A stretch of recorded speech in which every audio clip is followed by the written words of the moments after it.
அனைத்து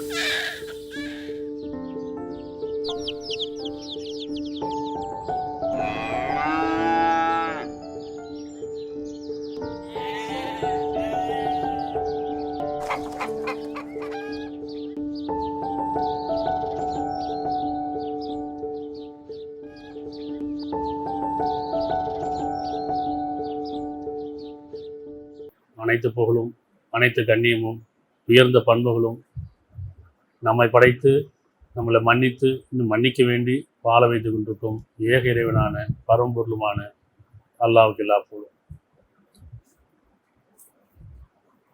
அவர்கள் இறைவனை கண்ணியப்படுத்திய முறைப்படி கண்ணியப்படுத்தவில்லை. அவர்கள் யாரு? மனிதர்கள் கடவுளை கண்ணியப்படுத்த முறைப்படி கண்ணியப்படுத்தவில்லைங்கிறார். இந்த வாக்கு வேதத்தில் இடம்பெற்றிருக்கு. அப்படின்னா என்ன? நம்ம இறைவனை கண்ணியப்படுத்துகிறோமா? கடவுளை கண்ணியப்படுத்துகிறோமா? இழிவுபடுத்துகிறோமா? எல்லாரும் கடவுள் நம்பிக்கை இருக்குது, அது மதத்தின் மீது நம்பிக்கை இருக்குது. இதுதானே? கடவுள் நம்பிக்கை இருக்குது, அதை மதத்தின் பேரால் தான் நம்பிக்கை இருக்குது. அந்த மதத்தின் பேரால், கடவுள் பேரால், சடங்கின் பேரால் நம்ம இறைவனை கண்ணியப்படுத்துகிறோமா இழிவுபடுத்துகிறோமா?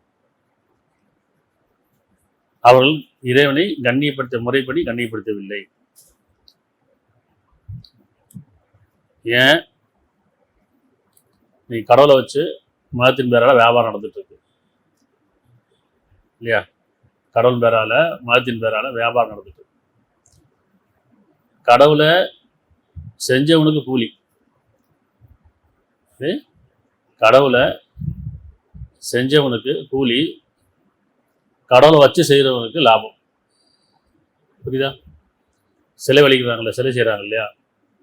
அப்போ கடவுளை செய்கிறாங்க இல்லையா, அவங்களுக்கு கூலி தான். செஞ்சு கொடுத்தோட முடிஞ்சு போச்சு, அப்புறம் அவங்க கோயிலுக்குள்ள வரக்கூடாது. கடவுளை வச்சு செய்கிறாங்கல்ல, வாங்கி வச்சு செய்கிறாங்க இல்லையா, அவங்களுக்கு லாபம். இப்படி ஒவ்வொரு மதத்துலையுமே இங்கே கடவுள் பேராலையும் மதத்தின் பேராலையும் வியாபாரம் செய்யப்படுது. கடவுள் பேரால கொடுங்க வசூல் பண்ணுறாங்க இல்லையா, கடவுள் பேரால கடவுளுக்காக அப்படின்னு சொல்லி இன்னைக்கு பார்த்தீங்கன்னா உண்டியில் காணிக்கை சந்தா வசூல் பண்ணுறது, இஸ்லாத்தில் ஜக்காத் வசூல் பண்ணுறது, சதக்கா அப்படிங்கிற பேரில், தர்மன்ற பேர்லையும் என்ன செய்கிறாங்க? கடவுள் பேரால் வசூல் பண்ணுறாங்க. என்னமோ கடவுளுக்கு பணம் தேவை இருக்க மாதிரியும், அப்போ இந்த வானங்கள் பூமி படைக்கிறதுக்கு ரொம்ப கஷ்டப்பட்டிருக்கான், கடன் வாங்கி செஞ்சுருக்காம போட்டிருக்கு. அப்படி இந்த வானங்களையும் பூமியும் படைக்கிறதுக்கு, உலகத்தை படைக்கிறதுக்கு இறைவன் ரொம்ப கஷ்டப்பட்டு கடன் வாங்கி படைச்சிருக்கான். அதனால் நாமெல்லாம் கொஞ்சம் சேர்ந்து கொஞ்சம் கொஞ்சமாக கடவுளுக்கு கொஞ்சம் கொடுப்போம் அப்படின்ற மாதிரி கடவுளுக்கு வசூல் பண்ணி, கடவுளுக்கு வீடு கிடையாது, அதனால் கடவுள் மேலே வீடு கட்டுவோம், பள்ளியாசை கட்டுவோம், மசூதி சர்ச்சு கட்டுவோம் அப்படின்னு சொல்லி எல்லாம் சேர்ந்து கொஞ்சம் பாவம்பா, கடவுளுக்கு கொஞ்சம் உதவி செய்யுங்க, அவருக்கு ஒரு வீடு கட்டுவோம்னு சொல்லி எல்லாம் சேர்ந்து கட்டுறான். அப்படிதானே? அதுதானே வசூல் பண்ணுறாங்க கடவுள் பேரால். நீ கடவுள் பேரால் வசூல் பண்ணதில் எங்கே இருக்குன்னே தெரியாது, யாருக்கு பயன் தருதுன்னு தெரியாது. ஆனால் இறைவனுக்கு கண்டிப்பாக பயன் தராது. அப்படிதானே? கடவுளுக்கு அது தேவையில்லை. கடவுள் தேவையா? இறைவன் சொல்கிறான், அவன் தேவையில்லையற்றவன், உங்களே நான் கேட்கலேங்கிறான். கேட்டால் நீங்கள் கொடுக்க மாட்டீங்க, கஞ்சிதான் பண்ணுவீங்கிறான். இறைவன் கேட்டானா? எனக்கு பணம் கொடுப்பான்னு கேட்டானா? அவன் கேட்கறங்க, அவனை கொடுக்க முடியுமா? அவனுக்கு உயிரை கொடுத்துருக்கான்ப்பா, அதுக்கு போல் எனக்கு பணம் கொடு. இந்த உயிர் வாழ்றதுக்கு உடல் கொடுத்துருக்கேன், அதுக்கு ஒரு வாடகை கொடு. இந்த காற்றை சுவாசிக்கிறீங்க, அதுக்கு நீங்கள் பணம் கொடுக்கணும். இப்படி இந்த நீரை பயன்படுத்திக்கிறீங்க, அதுக்கு நீங்கள் பயன் கொடுக்கணும். இந்த உணவு இரவு பகல் இதுக்கெல்லாம் நீங்கள் வாழ்றதுக்கு எனக்கு வாடகை தரணும், அல்லது எனக்கு பொருள் கொடுக்கணும்னு சொன்னால் கொடுப்போமா? கொடுக்க முடியுமா நம்மளால்? இங்கே தண்ணி வரி கட்டுறோம்ல, கரண்ட் பில்லு கட்டுறோம்ல, சேல் டேக்ஸ், இன்டேக்ஸ் எல்லாம் கட்டுறோம்ல, வரி கட்டுறோம்ல, இதெல்லாம் மனிதருக்கு மனிதர் பொருள் அடிப்படையில் செஞ்சுட்டு இருக்கோம். இதே இறைவன் இது வானம் போது அவனுக்கு தான் சொந்தமானது தானே. இப்போ இறைவன் சொல்கிறேன், நீ காட்டை சுவாசிக்கிறதா எனக்கு வரி கட்டு, நீரை பயன்படுத்துறதுக்கு எனக்கு வரி கட்டு இல்லையா, இரவு பயன்படுத்தும் தூங்குறதுக்கு முன்னாடி எனக்கு வரி கட்டு தூங்கு, எந்திரிக்கு முன்னாடி எனக்கு பணம் கட்டிட்டு எந்திரி, பூமியில் விதைக்கிறதுக்கு முன்னாடி எனக்கு பணம் கொடு அப்படின்னு கேட்டானா இறைவன்? கேட்டால் கொடுக்க முடியுமா நம்மளால? சிந்திக்க வேண்டாமா? இப்போ இறைவன் என்னைக்கு கேட்டிருக்கான் மனிதர்கிட்ட. ஆனால் இறைவன் பேரால கடவுள் பேரால இன்னைக்கு பணம் வசூல்படுத்தப்படுது இல்லையா, வியாபாரமாக்கப்பட்டுச்சு. இப்போ இறைவனை அவர் கண்ணியப்படுத்திய முறைப்படி கண்ணியப்படுத்தவில்லை அப்படிங்கிறான். என்ன அர்த்தம்? இறைவன் ரொம்ப ஏழை, இல்லாதப்பட்டவன் ஆகிட்டான். அவன் பணம்லாம் அவனுக்கு பணம் இல்லாமல் இருக்குது, லோன் வாங்கி கடன் வாங்கி கட்டியிருக்கிறான். அதில் நம்மளாம் சேர்ந்து போட்டு இறைவனுக்கு ஏதாவது செய்வோம் அப்படின்னு செஞ்சுட்டு இருக்கோம். அப்படிதானே? அப்படின்னு ஒரு வசனமே இருக்குது குர்ஆன்ல. வசனம் என்னன்னு சொன்னால், 381 அத்தியாயம் 381. இந்த மாதம் ரம்ஜான் மாதம், ரமலான் மாதம், இந்த மாதத்தில் எந்த நன்மை செஞ்சாலும் புண்ணியம் அதிகமாக கிடைக்கும் அப்படின்ட்டு சொல்கிறாங்க. அது இந்த மாதம் தான். வருஷத்துக்கு ஒரு வாட்டி ஜக்காத் கொடுக்கணும், சதக்கா கொடுக்கணும். இதுக்கெல்லாம் அவங்க ஒரு விளக்கம் சொல்கிறாங்க. குர்ஆன் என்ன சொல்லுதுன்னு பார்ப்போம். சரிங்களா? அதன் அடிப்படையில் பார்ப்போம். 381. நிச்சயமாக அல்லாஹ் ஏழை, நாங்கள் தான் சீமான்கள் என்று கூறுபவர்களின் சொல்லை திடமாக அல்லாஹ் கேட்டுக்கொண்டான். புரியுதா? கடவுள் ஏழை, அல்லாஹ் ஏழை அப்படின்னா கடவுள் ஏழை, இறைவன் ஏழை, நாங்கள் தான் சீமான்கள். யாரு? மனிதர்கள்லாம் சீமான்கள். படைச்சவன் ஏழை. ஏன்னா அவனுக்கு தான் எல்லாம் சேர்த்து பார்த்து செஞ்சு கொடுக்கணும், வீடை கட்டி கொடுக்கணும், அவனுக்கு வேணுங்கிறதெல்லாம் செஞ்சு கொடுக்கணும் இல்லையா? அதுக்கு தானே அர்த்தமாகும். நம்ம வீடு கட்டினா லோன் வாங்கி கடன் வாங்கி கட்டுவோம், தவிர பிச்சை எடுத்து கட்ட மாட்டோம்ல, 4 பேர் வசூல் பண்ணி கட்ட மாட்டோம்ல. ஆனால் இறைவனுக்கு வீடு கட்டுறதுக்கு, கோயில் கட்டுறதுக்கு, மசூதி கட்டுறதுக்கு, சர்ச்சு கட்டுறதுக்கு வசூல் பண்ணாங்க இல்லையா? சந்தா போட்டு, உண்டியில் போட்டு, பாவம்பா இறைவனுக்காக கொடுங்க, கடவுளுக்காக கொடுங்க, அல்லாஹ்க்காக யார் உதவி செய்கிறாங்களோ, யார் அல்லாஹ்க்காக ஒரு செங்கல், அது வர எப்படி அல்லாஹ்க்காக யார் ஒரு செங்கல் வாங்கி கொடுக்குறாங்களோ அல்லாஹ் சொர்க்கத்தை உங்களுக்கு வீடு கட்டி தருவான். எப்படி? ஏன்னா அங்கே வீடு கட்டுறதுக்கு செங்கல்லாம் இல்லை, இங்கேருந்து ஒரு செங்கல் வாங்கி கொடுத்து அங்கே கட்டி தந்துடுவான். அப்படிதானே? எவ்வளோ ஒரு மூட நம்பிக்கை பாருங்கள். இந்த மார்க்கம், இஸ்லாம் மார்க்கம் சடங்கற்ற மார்க்கம், மூடத்தெல்லாம் நீக்கக்கூடியது. எப்படி? பகுத்தறிவான மார்க்கம் இது. ஆனால் இங்கே என்ன சொல்கிறாங்கன்னா, நீங்கள் அல்லாஹ்க்காக ஒரு செங்கல் வாங்கி கொடுத்தீங்கன்னு சொன்னால் அல்லாஹ் உங்களுக்கு சொர்க்கத்தில் வீடு கட்டி தருவான். அப்போ ஒவ்வொரு செல்லாம் வாங்கி கொடுத்தோமா, ஒரு லாரி லோடு வாங்கி கொடுத்துருவோம், முடிஞ்சு வச்சுல. அல்லாஹ்க்காக ஒவ்வொருத்தரும் ஒரு லாரி வாங்கி ஒரு லோடு வாங்கி கொடுத்துட்டோம்னா இனி நமக்கு கவலையே இல்லை. ஏன்னா அங்கே சொர்க்கத்தில் நம்ம கொடுத்துருவோம், வீடு கொடுத்துருவோம். அப்படி தானே? சொர்க்கத்தில் தான் கல்லை மண் வச்சு வீடு கட்டுறானா? எப்படிலாம் கேட்குறாங்க பாருங்க. இப்படி தான் ஒவ்வொரு மதத்துலையுமே இறைவன் பேரால் இப்படி ஏமாத்துறாங்கன்னு பார்ப்போம்.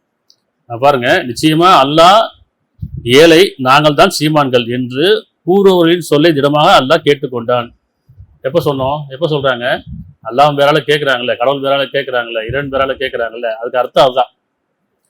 பாவம்ப்பா, நம்ம பார்த்து ஏதாவது செய்வோம் இல்லையா அப்படின்ற மாதிரி. அப்படிதானே? கடவுளுக்கு என்ன செய்கிறாங்க? உயிர் கொடுத்தவனுக்கு போய் மொட்டடிக்கிறாங்கல்ல. உயிரை உனக்கு என்ன கொடுக்குறாங்க? உயிரை கொடுத்தான் அவன் போய் மொட்டடிக்கும் கோயிலில் போய். அசிங்கமாக இல்லை நமக்கு? அது சொல்லவே அசிங்கமாக இருக்குது, கேட்கவே அசிங்கமாக இருக்குது. ஆனால் செய்கிறோமா இல்லையா? இப்போ ஆஸ்பத்திரிக்கு போகிறோம், உயிரை காப்பாற்றுக்குன்னு போகிறோம். என்ன ரொம்ப சீரியஸாக இருக்காரு, உயிரை காப்பாற்ற போகிறோம். அவர் போய் பொழைச்சிட்டாரு.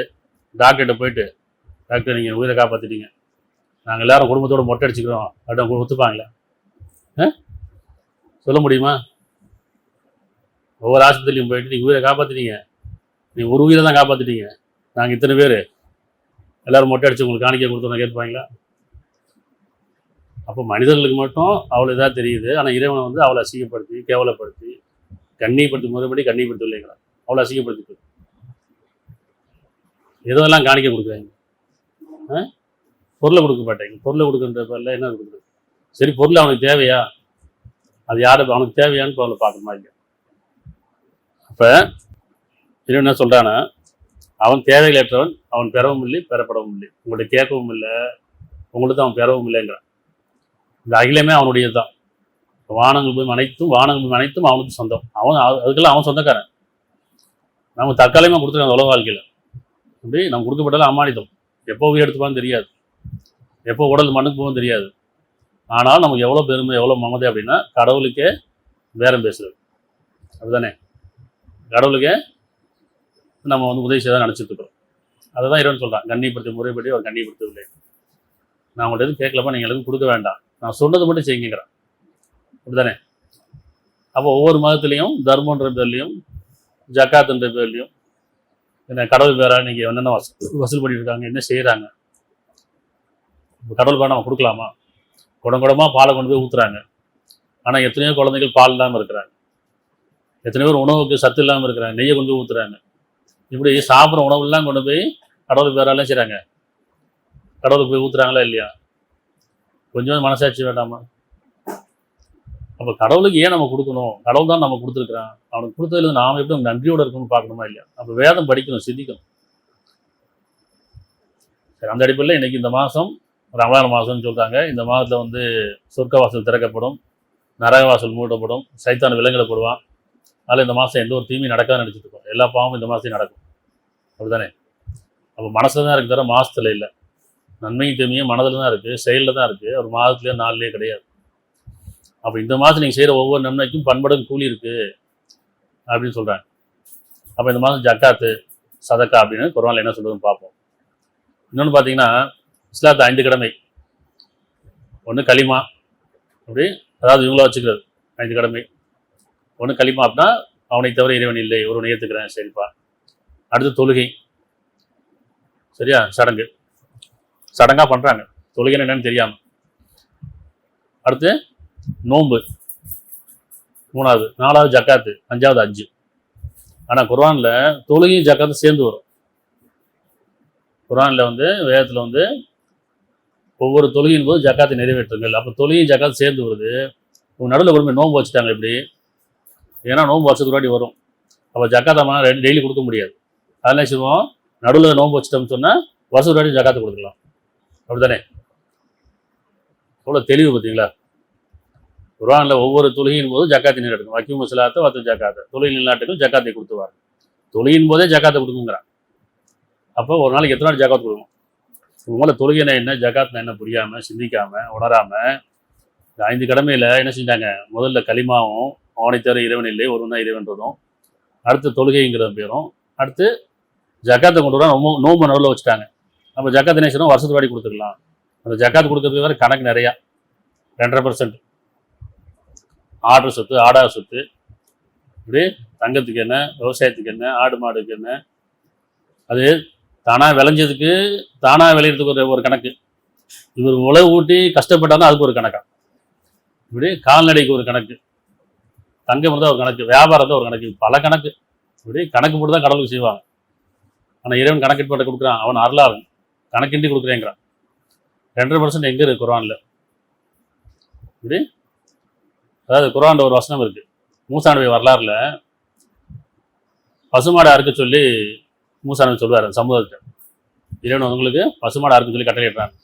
அதை அறுக்க மனம் இல்லாமல் என்ன செய்வாங்கன்னா, எங்களை பரிகாசம் உள்ளாக்காதீங்க, இப்படி எனக்கு கொடுக்க சொல்கிறான்ல, அறுக்க சொல்கிறான், தியாகம் பண்ண சொல்கிறான். இந்த தியாகம் பண்ண மனசு இல்லாமல் நினைச்சுவாங்கன்னா, அது எங்களை பரிகாசம் செய்யாதீங்க, அது எப்படின்னு எங்களுக்கு தெரியாது, இறைவன் கேளுங்க, ஒரு வாட்டி கேட்டு அனுப்புவாங்க. அப்புறம் அவர் சொல்லுவார், இது வந்து ரொம்ப தேடும் கிடையாது, ஒரு கன்றும் கிடையாது.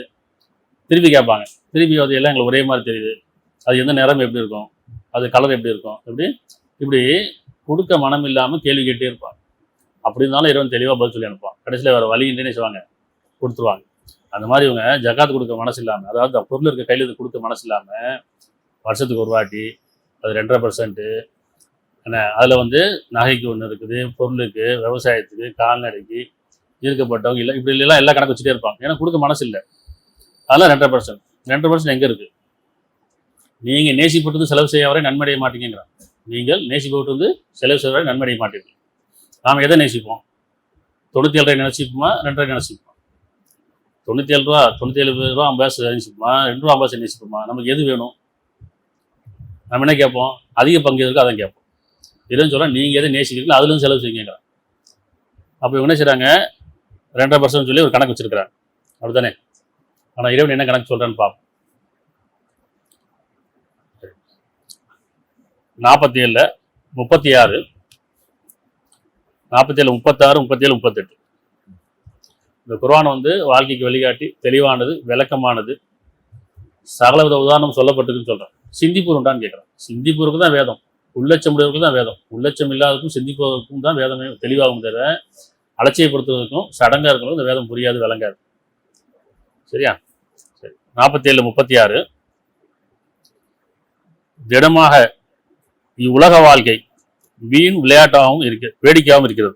திடமாக இவ்வுலக வாழ்க்கை வீண் விளையாட்டாகவும் வேடிக்கையாகவும் இருக்கிறது. இது வீணானதுங்கிறான். வீணானதுன்னா இப்போ ஏன் படைக்கணும்?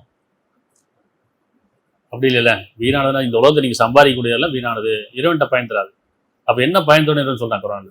நீங்கள் இந்த உலகத்தை சம்பாதிக்கக்கூடியது, நீங்கள் சேர்த்து வைக்கக்கூடியது, நீங்கள் எதெல்லாம் நம்பிக்கிட்டு இருக்கீங்களோ அதெல்லாம் வந்து அவனிடத்து செல்லாது. அதை எப்படி நீங்கள் செலவு செய்யணும், எப்படி சம்பாதிக்கணும்னு சொல்லி தரேங்கிறேன். சரி, வீணானதும் விளையாட்டாகும். விளையாட்டுனா என்ன? போட்டி. வேடிக்கைன்னு என்ன? ஒன்று நான் காமிக்கணும், இல்லை மற்றவங்களை பார்க்கணும். இந்த வாழ்க்கை அப்படி தான் இருக்குது. ஒன்று போட்டி போடணும், பெருமை கொள்ளணும், போராமப்படணும், அல்லது நான் மற்றவங்களுக்கு காட்டணும், அல்லது மற்றவங்களை பார்த்து வாங்கணும், என்னை பார்க்கணும். அப்படி தானே? அப்போ பிறகு இருந்தால் போறாமல் என்கிட்ட இருந்தால் பெருமை. அப்போ இந்த உலக வாழ்க்கை அப்படி தான் சொல்கிறேன் இறைவன். வீண் விளையாட்டாகவும் வேடிக்கையாகவும் இருக்கிறது. ஆனால் நீங்கள் நம்பிக்கொண்டு உள்ளச்சமுடையவராக இருந்தால் அவன் உங்களுக்கு நன்மையை உங்களுக்கு அளிப்பான், நன்மைகளை அளிப்பான். அன்றியும் உங்களிடம் அவன் பொருளை அவன் கேட்கவில்லை. என்ன கேட்கல? உங்களிடம் பொருளை கேட்கலைங்கிறான். இப்படிதானே? நான் நினைச்சேன், இன்னைக்கு கோயில் வழிபாடு தலங்கள்லாம் போயிட்டு எவ்வளோ கொடுக்குறாங்க? பணத்தை முடியல அள்ளி போடுறாங்க. அடுத்து தங்கம் வைரம் என்னமோ இடம் கொடுக்கறது எல்லாம் கொடுத்துட்றாங்க. இதெல்லாம் அவனுக்கு எதுக்கு? லஞ்சமா? இப்படி தப்பு செஞ்சுட்டு பாவத்துக்கு பரிகாரம் லஞ்சமாக கொடுத்துறதா? அப்படித்தானே? பாவத்துக்கு பரிகாரமாக லஞ்சம் கொடுக்குற மாதிரி பணத்துக்கு தர்மன்ற பேரில் அவன் போய் கொடுக்குறது. இல்லை அவன் ஏழை சொல்லி கொடுக்குறோமா? அந்த கொடுத்த பணம் எங்கே போகுது? இறைவன் எடுத்துக்கிட்டானா? கோவில்லையும் மசூதிலையும் சர்ச்சிலையும் வாங்குற அந்த வசூல் பண்ணுற அந்த பணம், உண்டியல் பணம், அங்குள்ள சொத்துலாம் வந்து இறைவன் எப்படி டேரெக்டாக எடுத்துப்பானா? எப்படி அவன்கிட்ட போய் சேர்ந்து அவன் அக்கௌண்ட்டில் போய் சேர்ந்துருமா? அப்போ இதெல்லாம் நம்ம சிந்திக்கணும்ல. யாரெல்லாம் வந்து இறைவன் பேரால் கேட்குறாங்களோ, இறைவன் பேரால் கொடுக்குறாங்களோ, சிந்திக்கணும். இறைவன் போய் சேருமா? இது கடவுளுக்கு தேவையான்னு கேட்கணும். என்ன கேட்குறான்? அன்றியும் உங்களிடம் அவன் பொருள்களை கேட்கவில்லை, அவன் கேட்கவில்லைங்க. நான் கேட்கலப்பாங்கிறான். ஆனால் என் பேரால் அவங்க கேட்குறாங்க. எப்படி? நான் கேட்கல, என் பேரால் மதத்தின் அடிப்படையில், கடவுள் அடிப்படையில், கடவுள் பேராலும் மதத்தின் பேராலும் கடவுள் கொடுங்க, இறைவனுக்கு கொடுங்க அப்படின்னு சொல்லி கேட்குறாங்க. நான் கேட்கலைங்க. அப்படிதானே? சரி, அடுத்து அவன் உங்களிடம் கேட்டு வற்புறுத்தினாலும், அவன் உங்களிடம் அவற்றை கேட்டு அதன் பொருளை கேட்டு வற்புறுத்தினாலும் நீங்கள் கஞ்சத்தனம் செய்வீர்கள். உங்கள் இதயத்தின் கேடுகளை அவன் வெளிப்படுத்தி விடுவான். இறைவன் கேட்டால் என்ன ஆகும்? முதல்ல சொன்ன மாதிரி காற்றுக்கு வரி கட்டுங்க, தண்ணிக்கு வரி கட்டுங்க, உணவுக்கு வரி கட்டுங்க, நிலத்துக்கு வரி கட்டுங்க, இரவுக்கும் பகலுக்கும் வரி கட்டுங்க, சூரியனுக்கு சந்திரனுக்கு வரி கட்டுங்க. முடியுமா? நம்மளால முடியுமா? சொல்லுங்க. இறைவன் கேட்டால் என்ன ஆகும்? யோசிச்சு பாரு. அப்போ அவன் தேவையில்லட்டவன், அவன் கேட்கவில்லைங்கிறான். நான் கேட்டால் நீங்கள் உன்னால முடியாதுங்கிறான். கரிமத்தனை செய்வீங்கிறான். 47:38 அறிந்து கொள்ளுக, அல்லாவின் பாதையில் செலவு செய்யுமாறு அழைக்கப்படும் கூட்டத்திலே நீங்கள். அல்லாவின் பாதையில் செலவு செய்யுங்க. சேர்த்து வைக்க போறீங்களா, பதுக்கி வைக்க போறீங்களா? ரெண்டு விஷயம் இருக்கு. பதுக்கி வைக்கிறதுனா பொருளை, சேர்த்து வைக்கிறதுனா நன்மை. செலவு செஞ்சு சேர்த்து வைக்கிறது நன்மை, செலவு செய்யாமல் பதுக்கி வைக்கிறதுன்றது பதுக்கி வைக்கிறது, கருமித்தர முடியும். அதாவது அறிந்து கொள்ளுங்கள், அல்லாவின் பாதையில், இறைவன் அறிவித்து அந்த பாதையில், இறைவன் என்ன எப்படி அறிவிக்கிறானோ அதுபடி செலவு செய்யுமாறு அழைக்கப்படும் கூட்டத்தினர் நீங்கள். ஆனால் உங்களில் கஞ்சத்தனம் உடையவரும் இருக்கிறார்கள். கஞ்சத்தனம் புரியுதா? கஞ்சத்தனம் உடையதான் செய்வாங்க, சேர்த்து வச்சுட்டே இருப்பாங்க, பதுக்கி வச்சுட்டே இருப்பாங்க, எண்ணிக்கொண்டே இருக்கிறான். இப்படி பணத்தை எண்ணி எண்ணி பார்த்துட்டே இருக்கிறான்ப்பா. அதை நம்ம பயன் நினைச்சிட்டு இருக்கான், பயன் தராதுங்க. கஞ்சத்தனம் உடையவரும் இருக்கிறார்கள். ஆனால் எவன் கஞ்சத்தனம் செய்கிறானோ அவன் தன் ஆன்மாவுக்கு கஞ்சத்தனம் செய்கின்றான். தன் ஆன்மாவுக்கே கஞ்சத்தனம் செய்கிறான். உங்களுடைய கஞ்சத்தனம்லாம் உங்க ஆன்மாவுக்கு தாங்க, உங்க ஆன்மாவுக்கு கேடுங்க இல்லையா? அல்லாஹ் எவ்வித தேவைமற்றவன். நான் உங்கள்கிட்ட எந்த தேவைமற்றவன்டா, நான் உங்களோட பொருளை கேட்கல, எனக்கு எந்த தேவையும் கிடையாதுங்கிறான். நீங்களும் தேவையுடையதா இருக்கிறீர்கள். நீங்க தான் என்கிட்ட தேவை, நீங்க தான் பிரார்த்தனை பண்ணிட்டு உங்கள்கிட்ட பிரார்த்தனை பண்ணானா? இறைவன் கேட்கறான், நான் உங்கள்கிட்ட பிரார்த்தனை பண்ணியிருக்கேன், உங்கள்கிட்ட ஏதாவது கேட்டிருக்கேன். நீங்க தானேப்பா இரவு மூலம் பிரார்த்தனை பண்ணிட்டே இருக்கீங்க, என்கிட்ட கேட்டுக்கிட்டே இருக்கிறீங்க, இதை கூட அதை கூட கேட்டே இருக்கீங்களா? நான் உங்கள்கிட்ட கேட்டுருக்கேன். புரியுதா? பிரார்த்தனை யார் பண்றா? கடவுள் நம்மகிட்ட பண்றானா, இறைவன் நம்மகிட்ட பண்றானா, அல்லாஹ் நம்மகிட்ட பண்றானா, நாம இறைவன்கிட்ட பண்றோம். அப்ப நான் உங்களை எடுத்து தேவையற்றோம், நீங்க தான் தேவையா இருக்கீங்க, நீங்க தான் கேட்டுக்கிட்டே இருக்கீங்க. பிரார்த்தனை பேர்ல எனக்கு இதை கூட அதை கூட கேட்டு இருக்கு, நான் உங்கள்கிட்ட எதுவுமே கேட்கலையே, நான் தானே எல்லாத்துக்கும் கொடுத்துருக்கேன். அப்ப நீங்களோ தேவையுடையவர்களாக இருக்கிறீர்கள். எனவே நீங்கள் புறக்கணிப்பீர்களாயின் உங்கள் அல்லாத சமூகத்தாரை அவன் பதிலாக கொண்டு வருவான். இப்ப நான் சொன்ன மாதிரி நீங்க சம்பாதிக்கிறதும் செலவு பண்றதும் செய்யலன்னு சொன்னா உங்களை எல்லாம் ஒரு சமயத்தை கொண்டு வருவாங்க. பின்னர் அவங்களை போன்று அவர் இருக்க மாட்டார்கள், பின்னர் அவர்கள் உங்களை போன்று இருக்க மாட்டார்கள். புதிய சமுதாயம் படிப்பேங்க. 28-77 உலக வாழ்க்கை ஒரு சோதனை களம். சொற்ப காலமும் அற்ப காலம் தான். எவ்வளவு இருந்தாலும் சரி, அப்படி கோடி கோடியா இருந்தாலும் சரி, அது சொற்பம் தான். போகும்போது எதையும் கொண்டு போக முடியாது. இன்னைக்கு சொல்றாங்க ஒரு செல்வந்தர்கள்லாம் வாட்டர் பாட்டில் நம்ம 20 ரூபா வாங்குறது யோசிக்கிறோம், இதுதானே? ரூபாய்க்கு வாட்டர் பாட்டில் வாங்கணுமான்னு நினைக்கிறோம். லட்ச ரூபாய்க்கு 50 லட்ச ரூபாய்க்கு வாட்டர் பாட்டில் இருக்கும். அது கேள்விப்பட்டிருப்போம் நம்ம. சரி, 22 கேரட் தங்கத்தில் அந்த பாட்டிலில் தண்ணியை வந்து பியூர் தண்ணின்னு சொல்லி கொண்டாந்து அப்படிலாம் செல்வந்தர் வாங்கி குடிக்கிறாங்களாம். சரி, மனுஷத்தை கொடுத்துருக்கீங்க, இறைவன் கேட்டால் கொடுக்க முடியுமா? எவ்வளோ பெரிய கொடுத்தா கொடுக்க முடியாது. எவ்வளோ பணம் படைச்சவனா இருந்தாலும் எவ்வளோ கோடிச்சவனா இருந்தாலும் இறைவன் வரி கேட்டாலும் கொடுக்க முடியுமா? கொடுத்து ஓஞ்சி போயிடுவான் இல்லையா? ஆனால் அப்படியும் இருக்கிறாங்க, அவ்வளோ ஆடம்பரத்தையும் இருக்கிறாங்க, மயந்துட்டு இருக்கிறாங்க. காற்று தண்ணீர் எப்படி காற்றை விற்கிறவங்களும் இருக்காங்க, அதை வாங்குறவங்க இருக்கிறாங்க. இதெல்லாம் பெருமையின் அடிப்படையில். மழை தண்ணி நேரம் இங்கே வைக்கிறது, மழை தண்ணி பிடிச்சி குடிக்கலாம், அதோட பியூர் என்ன இருக்குது? ஆனால் மலைக்கு மேலே ஏறி சிகரத்தில் ஏறி அதில் வந்து மேகம் படுற போது அந்த தண்ணி கொண்டு வருவது அவ்வளோ வந்து லட்சக்கணக்கில். இதெல்லாம் பெருமை அடிப்படையில். ஆனாலும் அற்ப சுகமே அண்டி வேறு இல்லைங்களா? எல்லாம் அந்த மண்ணுக்கு போகிற உடல் தான். நீங்கள் தங்க புஷ்பம் சாப்பிட்டாலும் சரி, எவ்வளோ லட்ச ரூபா கொடுத்து நீங்கள் வந்து எதை வந்து வாங்கி குடித்தாலும் சரி, எவ்வளோ ஆடம்பரமாக நீங்கள் வாழ்ந்தாலும் சரி, எல்லாரும் அற்பத்துலேயே படைக்கப்பட்டவர்கள் அந்த மண்ணுக்குள்ளே போகக்கூடியது. அப்படி தானே? இதில் மாற்றம் இருக்கா? சொல்லிட்டா இறைவன் சொல்கிறான், அற்பத்துலேயே படைக்கப்பட்ட எல்லாருமே அதே மாதிரி எல்லாரும் ஒரு நாள் மண்டை போக்குவரத்து தான். இதுக்கு தான் இந்த ஆடம்பர வாழ்க்கை. 28:77 மேலும் அல்லாஹ் உனக்கு கொடுத்ததிலிருந்து நிலையான வீட்டை தேடிக்கொள். அல்லாஹ் உனக்கு கொடுத்ததிலிருந்து நிலையான வீட்டை தேடிக்கொள். நிலையான வீடு எது? இந்த உலகத்துல நிலையானது கிடையாது இல்லையா? ஒவ்வொருத்தரும் மரணத்தை அடைந்தே ஆக வேண்டும். அப்ப நிலையான வீட்டை தேடிக்கொள். மறுமை இறந்ததுக்கப்புறம் ஒரு வாழ்க்கை இருக்குது, அது நிலையானது. அது சொர்க்கமோ நரகமோ. ஆனால் நிலையான வீடு இது வேணும். சொர்க்கம், சுகமான வாழ்க்கை, அமைதியான வாழ்க்கை இல்லையா? அப்ப நிலையான வீட்டை தேடிக்கொள். எனினும் இவ்வுலகத்தில் உன் பங்கை மறந்து விடாது. உலகத்தில் உன் பங்கை மறந்து விடாங்கிறான். உனக்கு எதுக்காக படைக்கப்பட்டு மறந்துடாப்பா? உனக்கு கொடுக்கப்பட்டது வந்து நீ கொடு. உன் பங்கு என்ன? உனக்கு நான் எப்படி கொடுக்கணும் அதே மற்றவங்க நீ கொடு. எப்படி? உன் பங்கை மறந்து விடாது. அல்லாஹ் உனக்கு நல்லதை செய்திருப்பது போல் நீயும் நல்லது செய். அல்லாஹ் உனக்கு நல்லது செய்திருப்பது போல் நீயும் சக மனிதர்களுக்கு நல்லதை செய். இன்னும் பூமியில் குழப்பம் செய்ய விரும்பாது. நிச்சயமா அல்லாஹ் குழப்பம் செய்யவே நேசிப்பதில்லை. என்ன குழப்பம்? கடவுள் பேரால, மதத்தின் பேரால, சடங்கின் பேரால கடவுளுக்கு கொடுங்க அப்படி இறைவன் சொல்றான், மனிதனுக்கு கொடுங்கிறான். இவங்க என்ன செய்றாங்க? கடவுளுக்கு கொடுங்கன்னு கேட்கிறாங்க. சரியா? சரி, 4:39 அத்தியாயம் 4:39 இவர்கள் அல்லாவையும் இறுதி நாளையும் நம்பி, இவர்கள் அல்லாவையும் அதாவது கடவுளையும் இறுதி நாளையும் நம்பி, இறந்ததுக்கு அப்புறம் ஒரு வாழ்க்கை இருக்கு, தீர்ப்பு நாள் இருக்கு, அது கூலி கொடுக்கப்படும் யார் நம்பி இவர்களுக்கு அல்லாஹ் கொடுத்தவர்களிருந்து உதவும் செய்வார்களானால் இவர்களுக்கு என்ன கேடு ஏற்பட போகிறதுன்னு கேட்குறான். உங்களுக்கு என்னப்பா கேடு ஏற்படுது? கொடுத்ததுலேருந்து கொடுத்ததானே சொல்கிறோம். உங்கள்கிட்ட கொடுக்க சொல்லி நான் கொடுத்தது தான் கொடுக்க சொல்கிறேன் இல்லையா? இப்போ உங்க பங்கை மறந்து விடாதீங்க, நன்மை செய்யுங்கிறான். இது கால நேரம்லாம் கிடையாது. நம்ம அடுத்த வசனம் பார்ப்போம். இவர்கள் அல்லாவையும் இறுதி நாளையும் நம்பி இவர்களுக்கு அல்லாஹ் கொடுத்தவற்றிலிருந்து உதவும் செய்வார்களானால் இவர்களுக்கு என்ன கேடு ஏற்பட போகிறது? அல்லாஹ் இவர்களுக்கு நன்கறிந்தவனாக இருக்கின்றான். இவ்வளவு எச்சரிக்கை வந்ததுக்கு அப்புறம் தான் கேட்கறாங்க, என்ன சிலை செய்யணும், ஏது சிலை செய்யணும் கேட்கறாங்க. அப்படி இந்த எச்சரிக்கைலாம் தூதர் படம் சொல்றாரு. இறைவன் இப்படி எச்சரிக்கை செய்யறான்ப்பா அப்படின்னு சொன்னதுக்கு அப்புறம் என்ன கேட்கறாங்கன்னா, எதை சிலை செய்ய வேண்டும்? 2:215 அவர்களும் கேட்கிறார்கள், எதை செலவு செய்ய வேண்டும்? என்ன கேட்கறாங்க? இப்ப எச்சரிக்கை செஞ்சுட்டான். இப்படி ஒரு நன்மை தீமை எச்சரிக்கை செஞ்சுட்டான். நீங்க நன்மை சம்பாதிச்சுட்டு வாங்கட்டான், கொடுத்தது வந்து உங்க பங்கை மறந்து விடாதீங்கட்டான்.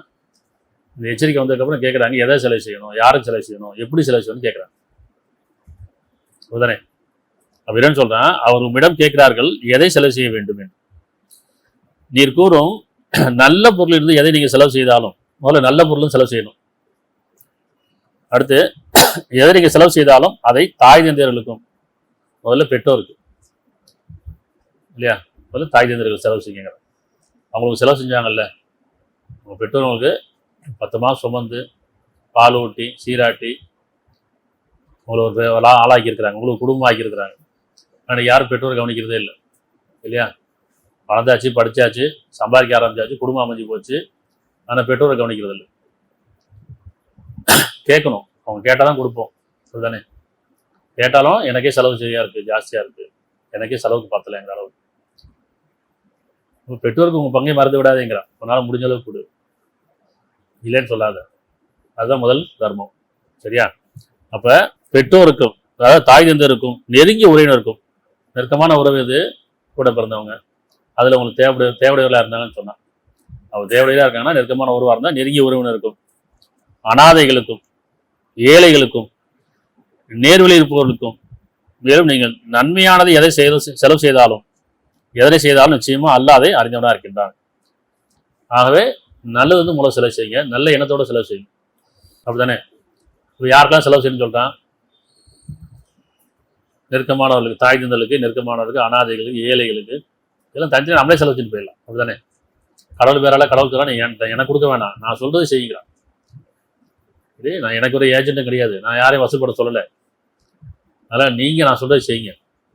ஒவ்வொருத்தரும் தனித்தனியாக நீங்கள் எப்படி டேரெக்டாக என்கிட்ட பிரார்த்தனை பண்ணுறீங்களோ அதே மாதிரி நான் சொல்றது நீங்கள் செய்யுங்க. இது தொழுகை, இதுதான் களிமா, இறைமை உறுதி கொள்வது, இதுதான் இந்த செயல் நன்மையின் மீது உள்ளட்சி கொண்டு செயல் செய்கிறது தொழுகை. ஜக்காத்துனா என்ன? அதை கொண்டு நன்மையை பிறருக்கு உதவி செய்கிறது.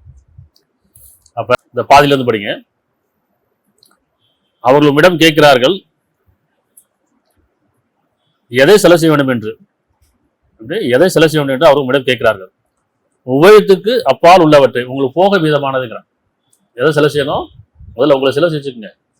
உங்களுக்கு போக மீதமானது அது உங்களுக்கு கிடையாது. ஒவ்வொருத்தருக்கும் ஒரு தேவை இருக்குது, அந்த தேவை நடிப்பில் உங்களுக்கு போக மீதமானது செலவு செய்யுங்கள்.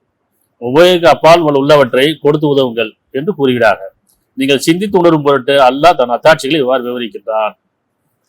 ரெண்டு விஷயம் இருக்கு. ஏழை இருக்காங்க, வசதியானவங்க இருக்காங்க, செல்வந்தர் இருக்காங்க, செல்வம் குறைஞ்சவங்களா இருக்காங்க. இப்போ செல்வந்தர் சொல்லும் போது உங்களுக்கு போக மிதமான செலவு செஞ்சே ஆகணும். இது கடமை, இது கட்டாயம். உங்களுக்கு போக மிதமானதை செலவு செஞ்சே ஆகும். சேர்த்து வைக்கக்கூடாது, பதுக்கி வைக்கக்கூடாது. ஆனால் யார்கிட்ட இல்லையோ தேவையுடையவர்களாக இருக்குங்களா, உங்களுக்கு மேலே செலவு செஞ்சுங்க. உங்களுடைய உணவு, உடை, இருப்பிடம் செஞ்சுக்கங்க. மிச்சம் இருக்குன்னா அது நாளைக்கு உதவும் நினைக்க வேண்டாம், அதுலேருந்து நீங்கள் மற்றவங்க கொடுங்க. இப்படி ஏன்றவரை. இது நிர்பந்தம் கிடையாது, கட்டாயம் கிடையாது. நீங்களே கடனில் இருக்கீங்க, கஷ்டத்தை இருக்கீங்கன்னா நீங்கள் மற்ற கொடுக்கணும் அவசியம் இல்லை. அப்போ எது சதக்கா? உங்களுக்கு போக மீதமானது அப்படின்ற போது நீங்கள் எப்போ வேணால் நன்மை செய்யலாம். அல்லது ₹1 மிச்சம் இருந்தாலும் சரி, உங்களுக்கு போக மீதமானது ₹1 மிச்சம் இருந்தாலும் அதை நீங்கள் நன்மைக்கு முற்படுத்துங்க. ஜக்காத் யாருக்கு? செல்வந்தர்களுக்கு. உங்களுக்கு போக மீதமான இருக்குதா, கொடுத்தே ஆகணும். கடமையாக்கப்பட்டது ஜக்காத்து. நீங்கள் உபகாரியாக நீங்கள் வந்து நிர்பந்தம் இல்லாமல் செலவு செய்கிறது சதக்கா. முதல்ல நன்மை செய்யணும். அப்படி இறைவன் வந்து எதுவும் கணக்கு பார்க்குறான், நீ எவ்வளோ கொடுத்துன்னு கணக்கு பார்க்கல, எப்படி கொடுத்து கணக்கு, எந்த மனசு தான் பார்க்குறான். நீங்கள் ₹1,00,000 நீங்கள் ₹1 கொடுத்தாலும் சரி, நீங்கள் ₹1 10 காசு கொடுத்தாலும் சரி, இறைவன் தெரிஞ்சா நீங்கள் ஒரு பங்கு கொடுத்தீங்களா, அவ்வளோதான். அப்படிதானே? ₹10 இருக்கவர் அதில் ₹1 செலவு பண்ணுறாரு, ₹1000 இருக்கவர் ₹100 செலவு பண்ணுறாரு. நம்ம கணக்கு தான் அறிவினை சொல்லும், அவர் ₹100 செலவு பண்ணியிருக்கப்ப நான் ₹1 செலவு பண்ணியிருக்கேன். இறைவன் சொன்னால் அப்படி இல்லை, 2 பேரும் செலவு பண்ணியிருக்கீங்க. அப்படிதானே? அவனிடத்துல போய் அவனுடைய கணக்கு வேறு, நம்ம கணக்கு வேறு. இதில் பெருமை கொள்வோம், இதில் மனசு தாழ்ந்து போயிடும். அப்படி இல்லை, கொடுத்தியா நன்மை செஞ்சியா. அப்போ அவர் கேட்கிறார்கள் எதை செலவு செய்யணும். உம்மிடம் உபயோக அப்பால் உங்களுக்கு போக மீதமானதை செலவு செய்யுங்கள், கொடுத்து உதவுங்கள் என்று கூறுகிறார்கள். நீங்கள் சிந்தித்து உணரும் பொருட்டு அல்லாஹ் தன் அத்தாட்சியில் இவ்வாறு விவரிக்கின்றான். இப்போ வருஷத்துக்கு ஒரு வாட்டி ஏறன்னு சொல்றான் இல்லையே. அதாவது ஒவ்வொரு தொழுகையின் போதும், ஒவ்வொரு தேவையின் போதும், உங்களுடைய தேவை இருக்கும் போதெல்லாம் மற்றவங்க தேவையை உணருங்க. தொழுகைங்கிறது உள்ளட்சமும் நற்செயலும். உள்ளட்சம் தொழுகையா இருக்கு, நற்செயல் வந்து பிறகு நன்மை செய்தா இருக்கு, உங்களுக்கு நன்மை கிடைக்கிறதா இருக்கு. நான் எதை செஞ்சாலும் அது எனக்கு செஞ்சுக்கிறது தான். நன்மை செஞ்சாலும் தீமை செஞ்சாலும் நமக்கு செய்யறது தான். நான் பிறகு தீமை செஞ்சால் நம்மளை வந்து அடை போகுது, நன்மை செஞ்சால் நம்மளை வந்து அடை போகுது. பிறர் செய்கிற பெருமை வேண்டாம், அதில் மனம் சுருங்கிடும், பெருமை இருக்கும். அதை நமக்கு தான் செஞ்சுக்கிறேன் அப்படின்னு சொன்னால் அதில் விசாலமும் இருக்கும், பணிவும் இருக்கும். அப்படிதானே? அதில் எந்த ஒரு நன்மை செஞ்சாலும் உங்களுக்கு தான் செஞ்சுக்கிறீங்க, தீமை செஞ்சாலும் அவங்க தான் செஞ்சுருக்கீங்கிறான். சரியா? 2:271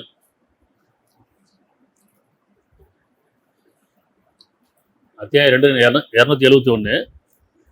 உங்கள் சத்தியங்களை, உங்களுடைய தர்மத்தை, உங்கள் சத்தியங்களை வெளிப்படையாக செய்தாலும் அதுவும் நல்லது. எனினும் அதை மறைவாக்கி அதன் பலன்களை தேவையுடையவரை அடையும்படி செய்தால் அது இன்னும் உங்களுக்கு நல்லது. எப்படி? உங்கள் சத்தியங்களை வெளிப்படையாக செய்கிறது, பிறருக்கு செய்யும் போது பிறருக்கு தூண்டுதலாக செய்வது தப்பு இல்லை. சத்தியங்களை வெளிப்படையாக செய்தால் அதுவும் நல்லது. எனினும் அதை மறைவாக்கி அதன் பலனை தேவையுடையவரை அடையும்படி செய்தால் அது உங்களுக்கு இன்னும் நல்லது. அவன் உங்களுடைய பாவங்களை நீக்குவான். நீங்க செய்வற்றை எல்லாம் நன்கறிந்தவனா இருக்கின்றார். பாவத்துக்கு பரிகாரம். இது தேவடர்களை அடைமுறை செய்யுது. அவங்க கண்ணியத்தை விரும்புகிறாங்க, நீ வெளிப்படையாக செய்ய வேணாம், அவங்களை மறைவாக்கி செய்யுங்க, அந்தரங்கமாக செய்யுங்க. அப்படி செய்யும்போது உங்களுடைய பாவத்துக்கு பரிகாரம் அது அப்படிதானே. மறைவாக்கி தேவடர்களை அடைமுறை செய்யுங்க. இப்போ தேவடர்கள் யாரும் பார்க்கணுமா இல்லையா? பெருமைக்காக மற்றவங்க காட்டுறதுக்காக செய்யக்கூடாதுல்ல. இந்த மாதம் பார்த்தீங்கன்னா ஜகாத் கொடுப்பாங்க 2.5%. அதில் வந்து வீட்டில் கூப்பிட்டு கியூவில் நிற்க வச்சு, இல்லை பள்ளியாசில் கியூவில் நிற்க வச்சு மற்றவங்க காட்டுற மாதிரி கண்ணிய குறைவா அப்படி இல்லையே. எதுவும் சொல்லுது மறைவாக்கி கொடுங்க, கண்ணியமாக அவங்கள கண்ணியப்படுத்துங்கிறேன். நான் எப்படி உங்களை கண்ணியப்படுத்தும், நீங்கள் உங்களை கண்ணியப்படுத்துங்க. இப்போ எத்தனையோ குடும்பங்கள் நமக்கு தெரிஞ்சு உறவுலையோ நட்புலையோ நமக்கு தெரிஞ்சவங்களே எத்தனை பேர் கஷ்டத்தையும் வறுமையிலையும் தேவையிலாக இருப்பாங்களே இல்லையா, அவங்கள கண்ணியப்படுத்துங்க. இப்போ இறைவன் சொல்லலாம், எனக்கு தேவையில்லை, உங்களுக்கு தான் தேவை இருக்குது, உங்களை போன்றவங்களுக்கு தேவை இருக்குது, அவங்க கொடுங்க, எனக்கு ஏன் கொடுக்குறீங்க? என் பாராள கேட்குறவங்கள ஏமாத்துறாங்க, நீங்கள் ஏமாறாதீங்க. அப்படிதானே. எப்படி வந்து அல்லாஹ்க்கு சந்தா கட்டுங்க, அல்லாஹ்க்காக கொடுங்க, கடவுளுக்காக கொடுங்க, இறைவனுக்காக கொடுங்க இல்லையா? அப்போ உங்களுடைய சத்தியங்களை வெளிப்படையாக செய்தாலும் அதுவும் நல்லது. எனினும் அதை மறைவாக்கி அதன் பலனை தேவடையவர்களை அடையும்படி செய்தால் அது உங்களுக்கு இன்னும் நல்லது. அவன் உங்கள் பாவங்களை நீக்குவான். அப்படின்னு அர்த்தம், உங்கள் பாவத்து பரிகாரம் நீங்கள் செய்வதே அல்லாஹ் நன்கறிந்தவனாக இருக்கின்றான். இப்போ 5ல் 1 பங்கா அல்லது 2% அப்படின்னு பார்ப்போம். குர்ஆன்ல எங்கேயுமே வந்து 2% சொல்லலை. இறைவன் சொல்றது 5ல் 1 பங்கு, 8ல் 41. இது யாருக்கு அப்படின்னு சொன்னால் செல்வந்தர்களுக்கு தான். சரியா? தேவையுடையவர்களுக்கு இல்லை, தேவையற்றவர்களாக இருக்காங்களே, தேவைக்கு மீறி இருக்குல்ல, அவங்களுக்கு இறைவன் சொல்ற 5ல் 1 பங்கு. இன்னும் உங்களுக்கு கிடைக்கும் வெற்றி பொருட்களிலிருந்து 5ல் 1 பங்கு, இப்படி 5ல் 1 பங்குன்னு சொல்லலாம். இவங்க என்ன செய்றாங்க? 2% சொல்றாங்க. இப்போ குர்ஆன் என்ன சொல்லுது? வருஷத்துக்கு முன்னாடி சொல்ல, தேவையடையும் போதெல்லாம், அவங்க தேவை இருக்கும் போதெல்லாம், உங்க தொழுகின் போதெல்லாம் ஜக்காத்தை கொடுத்து வாருங்கள். ஜக்காத் இல்லாத தொழுகை நிறைவேறாது. அப்படிதானே? ஜக்காத்து கொடுக்காத தொழுகை நிறைவேறுமா? அப்போ நான் இதெல்லாம் டெய்லி தொழுகிறேனே, நான் ஜக்காத்து கொடுக்கலையே, என் தொழுகை நிறைவேறாதுன்னு புரிஞ்சுக்கணும்ல. அப்போ 5 வேளை என்னால் கொடுக்க முடியாதுங்கிறதானே வருஷத்துக்கு முன்னாடி மாற்றி போட்டாங்க. அப்படி இல்லை, தொழுகைன்றதே நல்ல செயல் தான். அந்த நல்ல செயலில் தேவையான அடைமுறை செய்யுங்க. சரியா? அப்போ செல்வந்தர்களுக்கு எல்லாம் சொல்றது, உங்களுக்கு கிடைத்த வெற்றி பொருள் போக இப்படி, அதாவது உங்களுக்கு லாபத்திலிருந்து வெற்றி பொருட்களிலிருந்து 5ல் 1 பங்கு அல்லாஹ்வுக்கும் தூதருக்கும். அல்லாஹ்னா அல்லாஹ் தேவையற்றவன். சரி, அல்லாஹ்வுக்காக அவன் பொருத்தத்தை நாடி, அவன் விருப்பத்தை நாடி, அவன்கிட்ட அருளை விரும்பி, அவன் விருப்பத்தை யார் அவன்கிட்ட வேண்டி விரும்பி இருக்கிறாங்களோ அவர்களுக்காக அல்லாஹ்வுக்கும் தூதருக்கும், உங்களுக்கு யார் வேதத்துல சத்தியத்தை போதிக்கிறாங்களோ, நன்மை நேர்வழி காட்டுறாங்களோ இல்லையா. இப்போ தூதர்கிட்ட என்ன சொல்லிட்டான், நீங்க கேட்கக்கூடாதுன்னு சொல்லிட்டான். அப்படி நீங்க அவர்கிட்ட கேட்டீங்களா? கேட்ட அவன் கடன் சுமை ஏற்பட்டுதா? அப்படி கேட்கறான். தூதர்கிட்ட சொல்றான், நீங்க வந்து மனிதர்கிட்ட ஏதாவது கேட்டீங்களா? அப்படியே கேட்டு அவன் கடன் சுமை ஏற்பட்டு விட்டதா? இல்லை. என்ன சொல்றாங்க? என்னுடைய தேவையெல்லாம் அல்லாட்ட இருக்குது, நான் உன்ட எதுவும் கேட்கல, உன்ட எதுவும் கூலி கேட்கலங்க. கூலி எதுவும் கேட்டீங்களான்னு கேட்கறாங்க. அப்போ அவங்க கேட்க மாட்டாங்க. அதே நேரத்தில் கொடுக்க வேண்டிய கடமை இருக்கு. ஏன்னா அவங்க முழுக்க அல்லாஹ்வின் பால் தன்னை அர்ப்பணித்துக் கொண்டவர்கள். அதனால அல்லாஹ்வுக்கும் தூதருக்கும், இன்னும் அவருடைய சொந்தங்களுக்கும், உங்களுடைய சொந்தங்கள், அவருடைய சொந்தம் உங்களுடைய சொந்தங்களுக்கும், அனாதைகளுக்கும், ஏழைகளுக்கும், நேர்வழியில் இருப்போருக்கும் குறித்ததாகவும். இந்த 5ல் 1 பங்கு யார் யாருக்கு? இப்போ அல்லாஹ்வுக்கும் அவருடைய தூதருக்கும், இன்னும் உங்களுடைய சொந்தங்களுக்கும், உங்களுடைய சொந்தங்களுக்கும், அனாதைகளுக்கும், ஏழைகளுக்கும், நேர்வழி இருப்பவர்களுக்கும், நியாய உணர்வுடையவர்களுக்கும் குறித்ததாகும். நீங்கள் அல்லாஹ்வின் மீதும் நம்பிக்கை கொண்டவர்களானால் இது உங்களுக்கானது. 5ல் 1 பங்கு. இந்த 5ல் 1 பங்கு கொடுக்க முடியுமானா அது கொடுக்க முடியாம தான் 2.5% வச்சிருக்காங்க. 2%. அது வருஷத்துல ஒரு வாட்டி. அப்படிதானே? நீங்க நேசிப்படுறது செலவு செய்யாமலே எந்த நன்மை அடைய மாட்டீங்க. 392. நீங்கள் நேசிக்கும் பொருட்களிலிருந்து உதவாத வரை நீங்க நன்மை அடைய மாட்டீங்கிறான். நீங்க எதை நேசிக்கணும் அதுல செலவு செய்யுங்க. எந்த பொருளை கொண்டு நீங்க உதவி செய்தாலும் நிச்சயமா அல்லாஹ் அதை நன்கறிந்தவனா இருக்கின்றான். சரியா?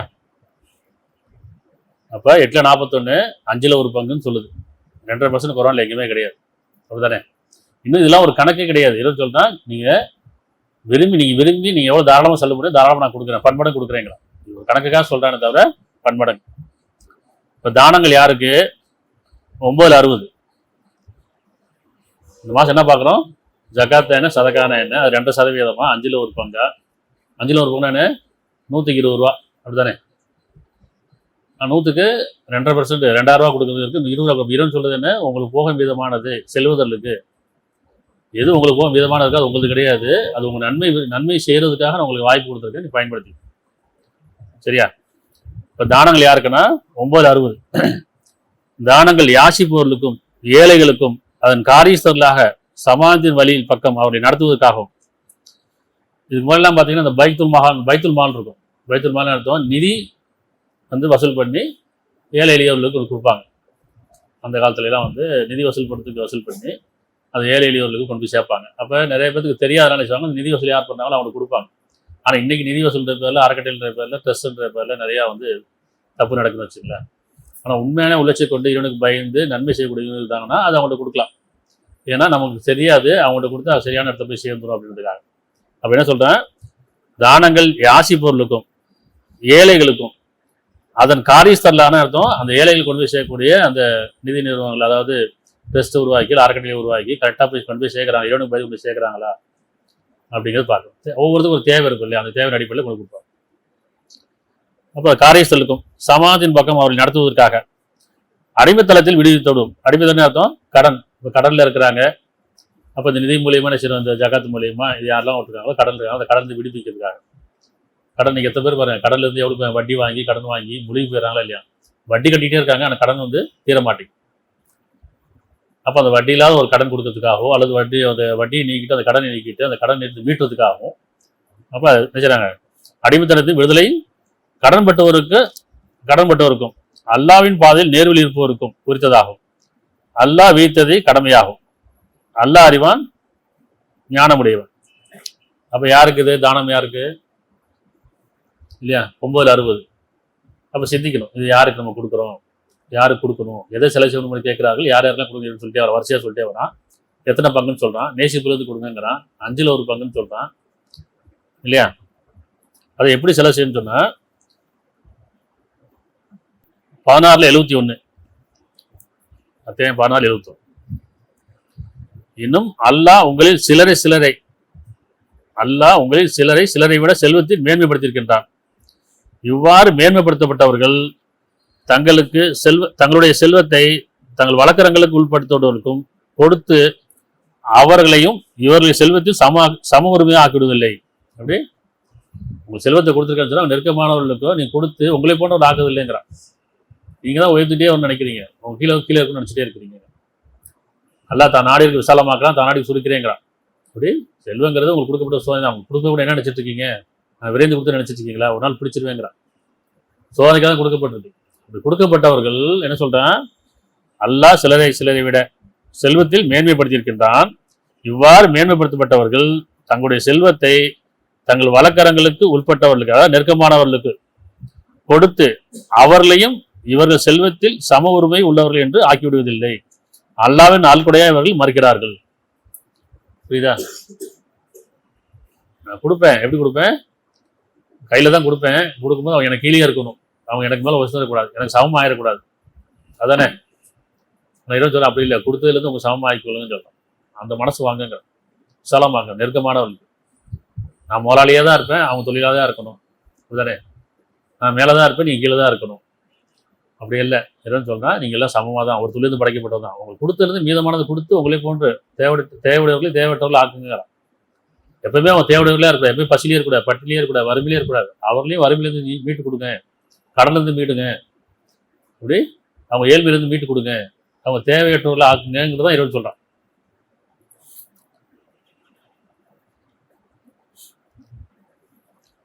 ஒன்பதுல 34, 35 9, 34, 35. நம்பிக்கொண்டவர்களே, நிச்சயமாக ஃபாதரிலும் சன்னியாசிலும் அநேகர் மக்களின் சொத்துக்களை தவறான முறையில் சாப்பிடுகிறார்கள். நம்ம முதல்ல பார்த்தோம் இல்லையா, கடவுள் பேரால ஃபாதரிலும் சன்னியாசிகளும் மதகுருமார் ஒவ்வொருத்தரும் மதத்தின் பேராலும் கடவுள் பேராலும் மக்களுடைய சொத்துக்களை தவறான முறையில் சாப்பிட்றாங்க. சன்னியாசிகளுக்கு தான், சாமியார் சன்னியாசிகள் எவ்வளோ சொத்து இருக்கு பார்த்துருக்கோம்ல. அப்படி கோடி கோடியாக சொத்து இருக்குது, நிறைய இடம் இருக்குது. ஆனால் பாரா பேருக்கு நான் சன்னியாசி, நான் சாமியார், அப்படி நாங்கள் மதகுருமார்கள் அப்படின்றாங்க. ஆனால் ஒவ்வொரு மதத்தின் பேரால கடவுள் பேரால எவ்வளோ வசூல் பண்ணுறாங்க, எவ்வளோ இருக்குது. இது யாருக்கா பயன் தருதா? எனக்காச்சும் யாரும் சிந்திச்சிருக்கோமா? நம்ம போட்டதில் எங்கே போகுது? கடவுளில் போய் அக்கௌண்ட்டில் போய் சேர்ந்துச்சா? உண்டியில் போய் போடுறாங்களா இல்லையா? கிடை தங்கம் கொடுக்குறாங்கல்ல. அப்போ என்ன செய்யணும், இது எங்கே போய் சேருது? எனக்கே கேள்வி கேட்டுருக்கோமா, சிந்திச்சிருக்கிறோமா? நான் தப்பு செஞ்சுட்டேன், பார்த்து பாரு, யாரும் கொஞ்சம் உண்டியில் போட்டேன், கிடை கொடுத்துட்டேன், அவ்வளோதான் முடிஞ்சு போச்சு. அவங்க என்னமோ செஞ்சுட்டு போகிறாங்க. நான் இறைவன் சொல்றேன், நம்பிக்கொண்டவர்களே, நிச்சயமா பாதிரிகளிலும் சன்னியாசிகளிலும் அநேகர் மக்களின் சொத்துக்களை தவறான முறையில் சாப்பிடுகிறார்கள். பயமுடுத்தி இறைவன் பேரால அவங்க தான் சாப்பிட்றாங்க. எல்லா மதத்திலையும், எல்லா மத குருமாரும். மேலும் அல்லாவின் பாதையில் தடுக்கிறார்கள். அல்லாஹ் சொன்ன பாதையை விட்டு இறைவனுடைய பாதையிலும் தடுக்கிறாங்க. எப்படி இறைவன் எப்படி அறிவிச்சானோ அப்படி செலவு செய்யாம என்கிட்ட கொடுத்துருங்க, நாங்கள் உங்களுக்கு ஆசீர்வாதம் பண்ணுறோம், நாங்கள் உங்களுக்காக ஜபிக்கிறோம், உங்களுக்காக பிரார்த்தனை பண்ணுறோம், உங்களுக்காக துவா செய்கிறோம் அப்படின்ற பேரில் அல்லாஹ் பாதையில் தடுக்கிறாங்க. அவங்க தவறான மொழி சாப்பிட்றாங்க. ஆனால் இறைவன் சொல்றான், இன்னும் எவர்கள் பொன்னையும் வெள்ளியும் சேமித்து வைத்துக் கொண்டு, அதாவது தங்கத்தையும் வெள்ளியும் சேமித்து வைத்துக் கொண்டு அவற்றை அல்லாவின் பாதையில் செலவிடாது இருக்கிறார்களோ அவர்களுக்கு நோவினை செய்யும் வேதனை உண்டு என்று நல்லுபசம் செய்வீராக. நல்லுபசம் செய்கிற எச்சரிக்கை செய்யல, நல்லுபசங்கிறான். சொல்லுங்க, சேர்த்து வச்சுக்கிட்டு பொன்னையும் வெள்ளையும் தங்கத்தையும் வெள்ளியும் சேமித்து வச்சுக்கிட்டு இறைவன் அறிவித்த பாதையில் செலவு செய்யாம, அவன் யாருக்கெல்லாம் கொடுக்க சொன்னாலும் கொடுக்காம, அது தனக்கு மட்டும் உதவி சொல்லி யார் பதுக்கி வைக்கிறார்களோ, சேமித்து வைக்கிறாங்க பதுக்கி வைக்கிறது, அப்படி பதுக்கி வைத்துக் கொண்டிருக்காங்களோ, அல்லாவின் பாதை செலவு செய்யாது இருக்கிறார்களோ அவர்களுக்கு நோவினை செய்யும் வேதனை உண்டு என்று நல்ல உதவி செய்வீராக. அவங்க எடுத்து சொல்லுங்கிறா, புரிய வைக்கிற இல்லையா. 9:35 அந்நாளில் அவற்றை கொண்டு, அந்நாளில் அவற்றை நரக நெருப்பிட்டு காட்சி. எது நீங்க சேர்த்து வச்சது இருக்குல்ல, தங்கமும் வெள்ளியும் வைரமும் எதெல்லாம் நம்ம சேர்த்து வச்சோமோ அதெல்லாம் நரக நெருப்பிட்டு காட்சி. அதை கொண்டு அவருடைய நெற்றியிலும் விழாப்புறங்களிலும் சூடு போடப்படும், வெற்றியிலும் விழாப்புறங்களிலும் முதுகலிலும் சூடு போடப்படும். இதுதான் நீங்கள் உங்களுக்காக சேமித்து வைத்தது, பதுக்கி வைத்ததுன்னு அர்த்தம். ஆகவே நீங்கள் சேமித்ததை சுவைத்து பாருங்கள். அப்படியே இன்னமும் சேர்த்து வச்சுக்கிட்டு நான் போன வருஷம் ஜக்காத்து கொடுத்துட்டேன், இந்த வருஷம் அது கொடுக்கணுமா, போன வருஷம் நகைக்கு கொடுத்துட்டேன், இந்த வருஷம் கொடுக்கணுமா, 10 பவுனுக்கு மேலே தான் நான் வந்து ஜக்காத்து கொடுக்கணும், எப்படிலாம் கணக்கு பாருங்க. 10 பவுனுக்கு மேலே நான் ஜக்காத்து கொடுக்கணும், போன வருஷம் கொடுத்து இந்த வருஷம் கொடுக்கலாமா, போட்டது கொடுக்கலாமா, இருக்கிறது கொடுக்கணுமா, லாக்கரில் இருக்கிறது கொடுக்கணுமா, இதுக்கும் நினைச்சிட்டாங்க. மார்க் இருக்கிறதுக்கு கணக்கு சொல்லிக்கிட்டே இருக்கிறாங்க. எங்கதெல்லாம் கொண்டு வராங்க தெரியாது. வருவான் லேசாக சொல்லிட்டான், இவ்வளோ கணக்கெல்லாம் சொல்ல, உங்களுக்கு போக மிதமான செலவு செய்யும், இவ்வளோ லேசு. நேசிப்பளவு செலவு செய்யும், 5ல் 1 பக்கம் செலவு செய்யும், தேவையில் அடைஞ்சு செய்யும், இது வெளிப்படையாக செய்யும், மறை வைக்கும், இவ்வளோ தானே. இதுக்கு வாலியமாக எழுதி வச்சிருக்காங்க, அதுக்கு வாலியமாலே பேசிக்கிட்டே இருக்கிறாங்க. காரணம் கொடுக்க மனசு இல்லை. எப்படி மோசனது வரலாறுல அந்த மாட்டா இருக்க மனசு இல்லாமல் எப்படி என்ன கலரு எல்லாம் ஒரே மாதிரி தான் தெரியுது சொல்கிறாங்களா இல்லையா. அந்த மாதிரி என்கிட்ட கொடுக்க மனசு இல்லை, அதுக்கு 1008 கேள்வி வரும், அது 1008 காரணம் சொல்லிட்டான். இதுவே தெளிவாக சொல்லிட்டான். உங்க நேசிப்பது செலவு செய்யுங்கிறான், போகும் விதமான செலவு செய்யுங்கிறான், 5ல் 1 பங்கு கொடுங்கிறான். பெற்றோருக்கும் ஏழைகளுக்கும் அனாதைகளுக்கும் வலியருக்கும் தேவடையர்களுக்கும் கடன்பட்டவருக்கும் இதெல்லாம் ஜக்காத்துல வந்துருமா இல்லையா. கொடுக்கணும், அவ்வளவுதான். பேர் தான் வேற, சதக்கா ஜக்காத்து தர்மம் இதெல்லாம் பேர் தான் வேற வேற, அர்த்தம் ஒண்ணுதான், கரு ஒண்ணுதான். கொடுக்கணும், உங்கள்கிட்ட கொடுக்கணும், அவ்வளோ. அப்படித்தானே. சதக்கானா என்ன, எப்போ வேணா கொடுக்கலாம் அப்படின்னு நினைச்சிட்டு இருக்காங்க. ஜக்காத்து எப்போ வேணா கொடுக்கலாம். ஜக்காத்து தானே கடமையாக்கப்பட்டது, மீதமானது கொடுத்தே ஆகணும் அப்படிங்கிறது ஜக்காத்து. சதக்கான என்ன, உங்களுக்கு போக மீதமானது கொடுங்க. இது 2 பேர் இருக்காங்கல்ல, வசதி கொடுக்கணுங்க, வசதி இல்லாமலும் இருக்கிறாங்க. வசதி இல்லாமல் என்னால் கொடுக்க முடியலன்னு நினைக்க வேண்டாம். அது 1 ரூபா மீதமாக தான் கொடுங்க, அதை நம்பிடாதீங்க, இணைய வச்சிடாதீங்க. இது எனக்கு நாளை பாதுகாக்க நினைக்க வேண்டாம். இருக்கப்பட்டவங்க இது என்னை பாதுகாக்க நினைச்சு என்னை சேர்த்து வச்சுட்டே இருக்க வேண்டாம், சரியா. அத்தியாயம் 104 2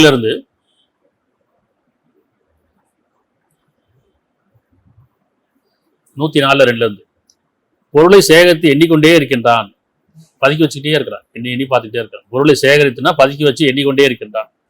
நிச்சயமா தன் பொருள் தன்னை என்றும் நிலைத்திருக்க செய்யும் என்று அவன் எண்ணுகிறான். இதுதான் என்னை பாதுகாக்கும், இதுதான் என்னை காப்பாற்றும், அப்படிதானே. அப்படி அல்ல, நிச்சயமா அவன் உதமாவில் எறியப்படுவான்.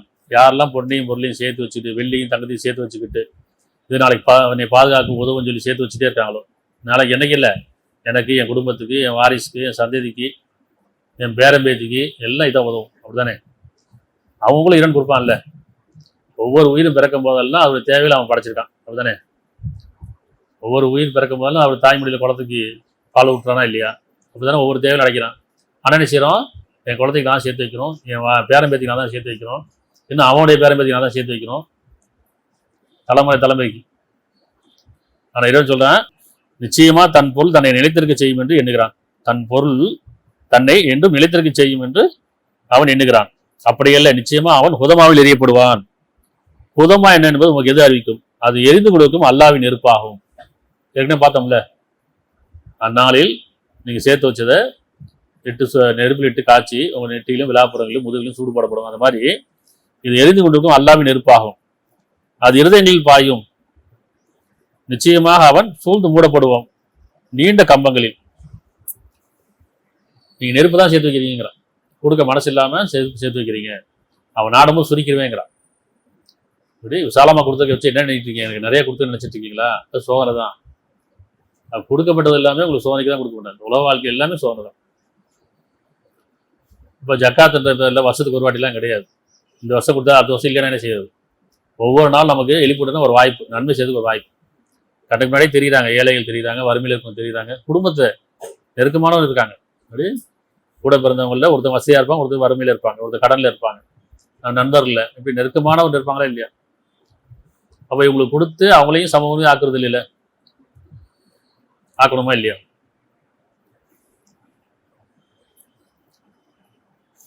ரெண்டுல 261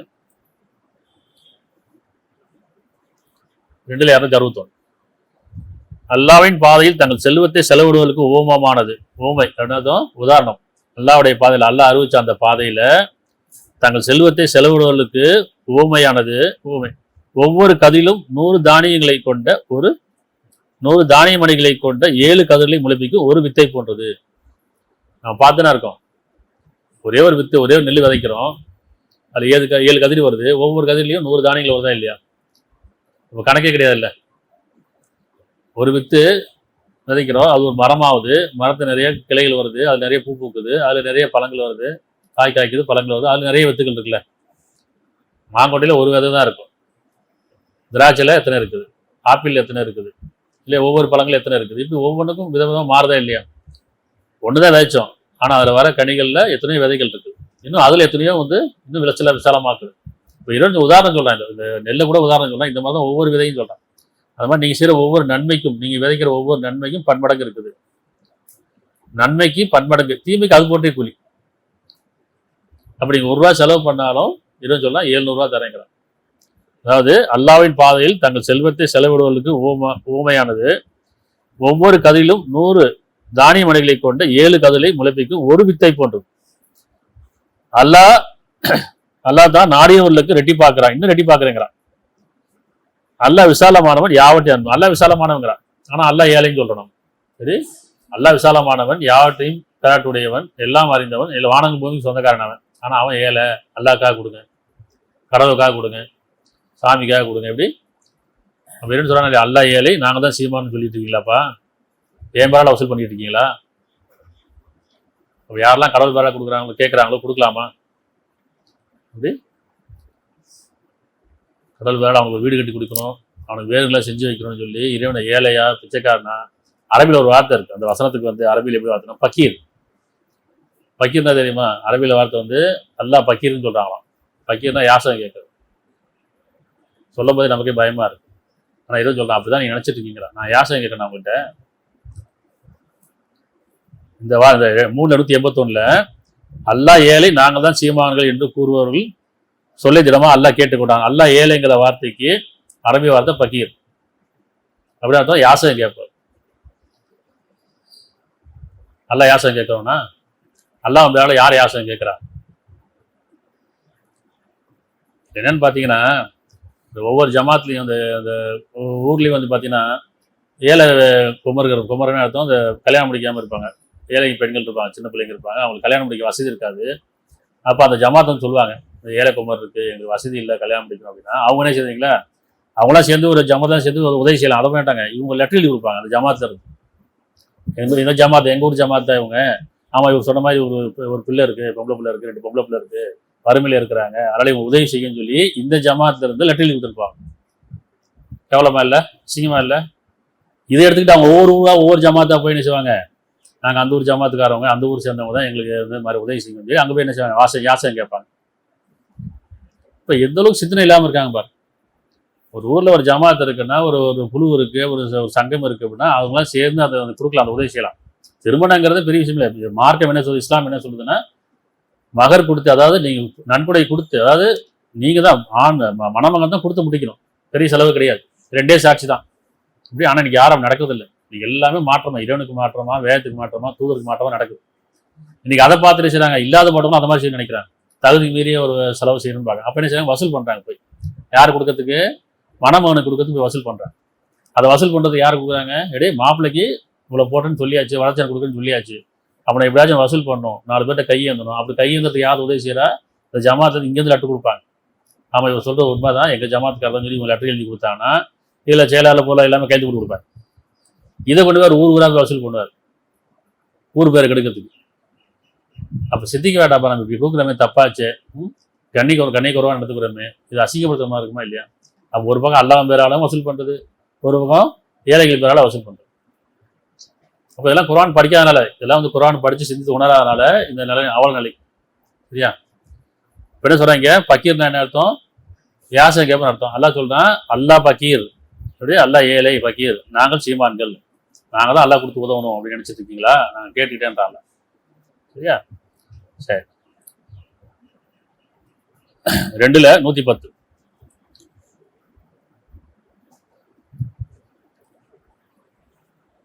2:110. இன்னும் இறை உணர்வை நிலைத்தெழுங்கள். தொலை நிலைநாட்டுன்னு அர்த்தம், இறை உணர்வில் நிலைத்தெழுங்கள். தூய்மைக்கானதை கொடுத்து வாருங்கள். உங்களுடைய உள்ள தூய்மைக்காக கொடுத்து வாருங்க, மற்றவங்களுக்கு கொடுத்து வாருங்க. மனசு விசாலமாக்கும், கருமித்தரத்தை நீக்கி மனசு விசாலமாக்கும். மற்றவங்களை இறக்கம் காட்டுங்க, அன்பு காட்டுங்க, மனிதம் பேணிக் கொள்ளுங்கள், அவருக்கு தேவைகளை பூர்த்தி செய்யுங்க. உங்களுக்கு போக மீதமானதை மற்றவங்க கொடுத்து உதவுங்கிறான். தூய்மைக்கானதை கொடுத்து வாருங்கள், ஏனெனில் உங்களுக்காக நன்மை முற்படுத்தி வைக்கிறீர்களோ அதனை அல்லாஹ்விடம் பெற்றுக்கொள்வீர்கள். இல்லையா? உங்களுக்காக நீங்க எதை முற்படுத்திருக்கீங்க, மற்றவங்க கொடுக்குறது உங்களுக்காக தான். நம்ம எந்த நன்மை செஞ்சாலும் அது நமக்காக தான் செய்யணும். அப்பதான் ஒரு விசாலம் இருக்கும், பணிவு இருக்கும். நான் அவங்களுக்கு கொடுக்குறேன்னா அதில் ஒரு பெருமை இருக்கும், கருமித்தனம் இருக்கும். அப்படித்தானே? நமக்கு ஒரு ட்ரெஸ் எடுக்கிறோமா என்ன செய்வோம், நல்லா பார்த்து நல்ல குவாலிட்டியாக பார்த்து எடுப்போம், நல்ல விலையை பார்த்து எடுப்போம், விலையை பார்க்க மாட்டோம், நல்ல பொருளாக பார்த்து. மற்ற வேலை கொடுக்குறோன்னு செய்வோம், விலை கம்மியில் பார்த்து, ஏன்னா ரொம்ப வந்து எவ்வளோ கருமித்தனமோ அவ்வளோ கருமித்தனம் பார்த்து கொடுப்போம். ஏன்னா மற்ற கொடுக்கணும் அவ்வளோதான், ஆனால் எவ்வளோ விலை கொடுத்தோம் பரவாயில்ல, நல்ல குவாலிட்டி கெட்டவெல்லாம் பார்க்க மாட்டோம், விலை கம்மியில் பார்த்து கொடுப்போம். கெட்ட விட தேடி கொடுக்காதீங்கிறான். உங்களுக்கு என்ன விரும்புறீங்களோ அதுலேருந்து செலவு செய்யுங்கிறான், நடுத்தரமானது. அப்போ இறை உணர்வை நிலைத்து தூய்மையானவற்றை கொடுத்து வாருங்கள், ஏனெனில் உங்களுக்காக நன்மையை முற்படுத்தி வைக்கிறீர்களோ அதனை அல்லாஹ்விடம் பெற்றுக்கொள்வீர்கள். நிச்சயமா அல்லாஹ் நீங்க செய்தவற்றையெல்லாம் கவனித்தாக இருக்கிறாங்க, கவனிச்சுட்டே இருக்காங்க. இறைவன் பார்த்துட்டே இருக்கிறான், கேட்டுக்கிட்டே இருக்கான், கேட்டுக்கொண்டேங்கிறான். எப்படி கேட்கணும், அல்லாஹ் ஏழை நான் தான் செய்யமான்னு சொன்னது கேட்டுக்கிட்டே இருக்கிறான். அப்படின்னு அர்த்தம் நமக்குள்ள பேசிக்கிட்டு தானே, அல்லாஹ்க்கு பார்த்து செய்யணும்ப்பா, அல்லாஹ்க்காக கொடுங்க, ஒரு வசூல் பண்ணணும், இதுதான் நம்ம மனிதர்கள் பேசிக்கிட்டதை அல்லாஹ் கேட்டுக்கிட்டேங்க. புரியுது? அல்லாஹ் கேட்கப்படாத இடத்துல பேசிட்டு இருக்கோம். 2:274. 2:274. யார் தங்கள் பொருள்களை இரவிலும் பகலிலும் வருஷ ஒருபாடு இல்லை, இரவிலும் பகலிலும் ரகசியமாகவும் பகிரங்கமாகவும் கொடுத்து உதவுகிறார்களோ, நேரங்காலெல்லாம் பார்க்க மாட்டாங்க, நேரங்காலெல்லாம் பார்க்காம என்ன சொல்லுவாங்க, இன்னைக்கு வெள்ளிக்கிழமை ராவு, இன்னைக்கு விளக்கு வச்சாச்சு, நீ கொடுக்கக்கூடாது அப்படி சொல்கிறாங்களா இல்லையா? ஒருத்தவங்க வந்து தேவையே வந்து கேட்குறாங்க, பாவம் அவங்களுக்கு ஏதோ ஒரு உதவி தேவை இருக்குன்னா, அது இப்போ வந்து கேட்குறீங்களேங்க, விளக்கு வச்சுட்டோமே, நாளைக்கு கொடுக்குறேன் அப்படி, இன்னைக்கு வெள்ளிக்கிழமை ராவு, இன்னைக்கு புதன்கிழமை ராவு, ஏதோ ஒரு காரணம் சொல்லி நல்ல நேரம் கிடையாது அப்படின்னு சொல்லி.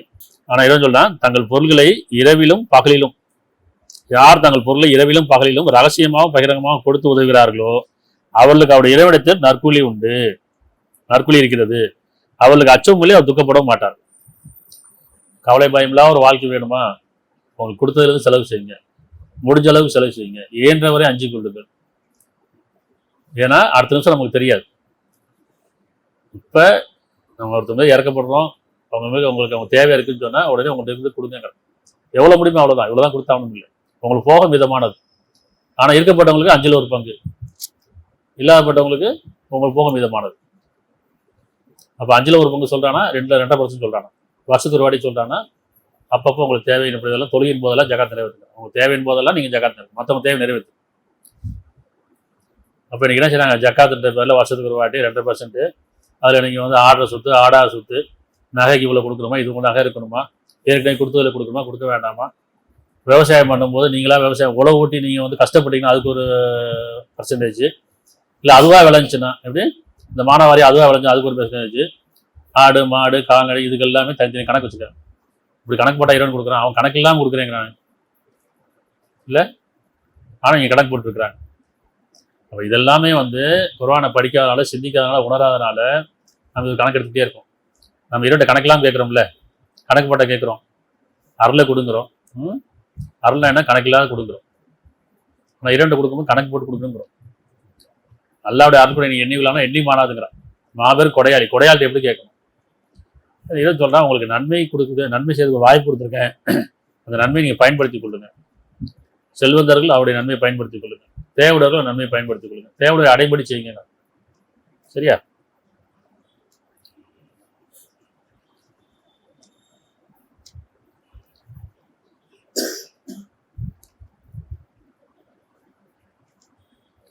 முப்பதுல 38, 30-38. ஆகவே நெருங்கியவர்களுக்கு அவர் உரிமையை கொடுத்துவிடும். உரிமைங்கிறான், கொடுக்க வேண்டிய உரிமை. ஆனால் என்ன செய்யறான் இறைவன், என்ன சொல்றானா, நீங்க கேட்கக்கூடாதுங்கிறான், கொடுக்கணுங்கிறான். கேட்கறது தடுக்கப்பட்டிருக்கு, கொடுக்கறது அனுமதிக்கப்பட்டிருக்கு. புரியுதா? யார்ட்டையும் கேட்காதீங்க, இறைவன்கிட்ட கேளுங்க. இறைவன் சொல்றான், அவங்க என்கிட்ட கேட்கறாங்க, நீங்க கொடுங்கிறான். எவ்வளவு கண்டிப்படுத்தாம இறைவன். நீங்க மனிதர்கிட்ட கேட்காதீங்க, வருத்தி கேட்காதீங்க, நீங்க என்கிட்ட கேளுங்கிறான். அதே நேரத்தில் செல்வத்திட்ட சொல்றான், அவங்க என்கிட்ட கேட்டுட்டு இருக்காங்க, அவங்க தேடி போய் கொடுங்கிறான். அப்ப கேட்கறது தடுக்கப்பட்டிருக்கு, கொடுக்கறது அனுமதிக்கப்பட்டிருக்கு. யார் கொடுக்கலையே அப்ப கேட்க வச்சிருவான். அப்படித்தானே? பார்த்துக்கிட்டே இருக்கும், கொடுக்கலன்னா கேட்க வைப்பானா இல்லையா? கேட்டு கொடுக்கலன்னா அது எவ்வளோ பெரிய பாவம். கேட்காம கொடுக்கணும், கேட்டு கொடுக்கல. இந்த வருஷத்தோட தான் பசிக்குமா? வருஷத்தோட தான் அவங்களுக்கு தேவை இருக்குமா? அப்போ என்ன செய்யணும்? இந்த வருஷத்துக்கு ஒரு ஆட்டத்தை மறந்துடும். இப்போ தொழுகை ஜக்காத்து ரெண்டும் கலந்துருக்குது. ஆனால் ஜக்காத்துக்கு முன்னாடி நடுவில் நோம்பை போட்டுட்டு ஜக்காத்து ஒரு வருஷத்துக்கு தள்ளி போடுறது எப்படி? இது நியாயம் இல்லை. வேதம் என்ன சொல்லுது? எங்கெல்லாம் தொழுகை வருது அங்கெல்லாம் ஜக்காத்து. வக்கீல் மசலாத்து வத்து ஜக்காத்து. தொழுகை நிலநாட்டுக்கும் ஜக்காத்து கொடுத்துவாங்க. தொழுகையும் ஜக்காத்து ரெண்டும் ஒன்றா வருதா இல்லையா? நடுவில் நோம்பு வச்சுட்டு நான் ஒரு வருஷத்துக்கு ஒரு வாடி கொடுக்குறேன்னு சொல்றது நாம ரொம்ப அறிவாளியாக இருக்கணும்னு அர்த்தம், புத்திசாலியாக இருக்கணும் அர்த்தம். அதுதானே? அல்ல அறிய மாட்டானா? அப்போ நம்ம உள்ள தொழில் அறிவா, அல்ல அறிவானா அறிய மாட்டானா? இறைவன் அறிவானா அறிய மாட்டான். இப்போ கருமித்தனமும் கஞ்சித்தனம் தானே. இறைவன் கட்டாயப்படுது, இந்த மாதிரி நிர்பந்தமே கிடையாது, சொல்ல வேண்டியதான் கடமைங்க. உங்களால் இயன்றவளை அந்த நன்மை தேடிக்கொள்ளாது, உங்களுக்கு தான் நீங்கள் நன்மை தேடிக்கணும். அப்படிதானே? 35-29.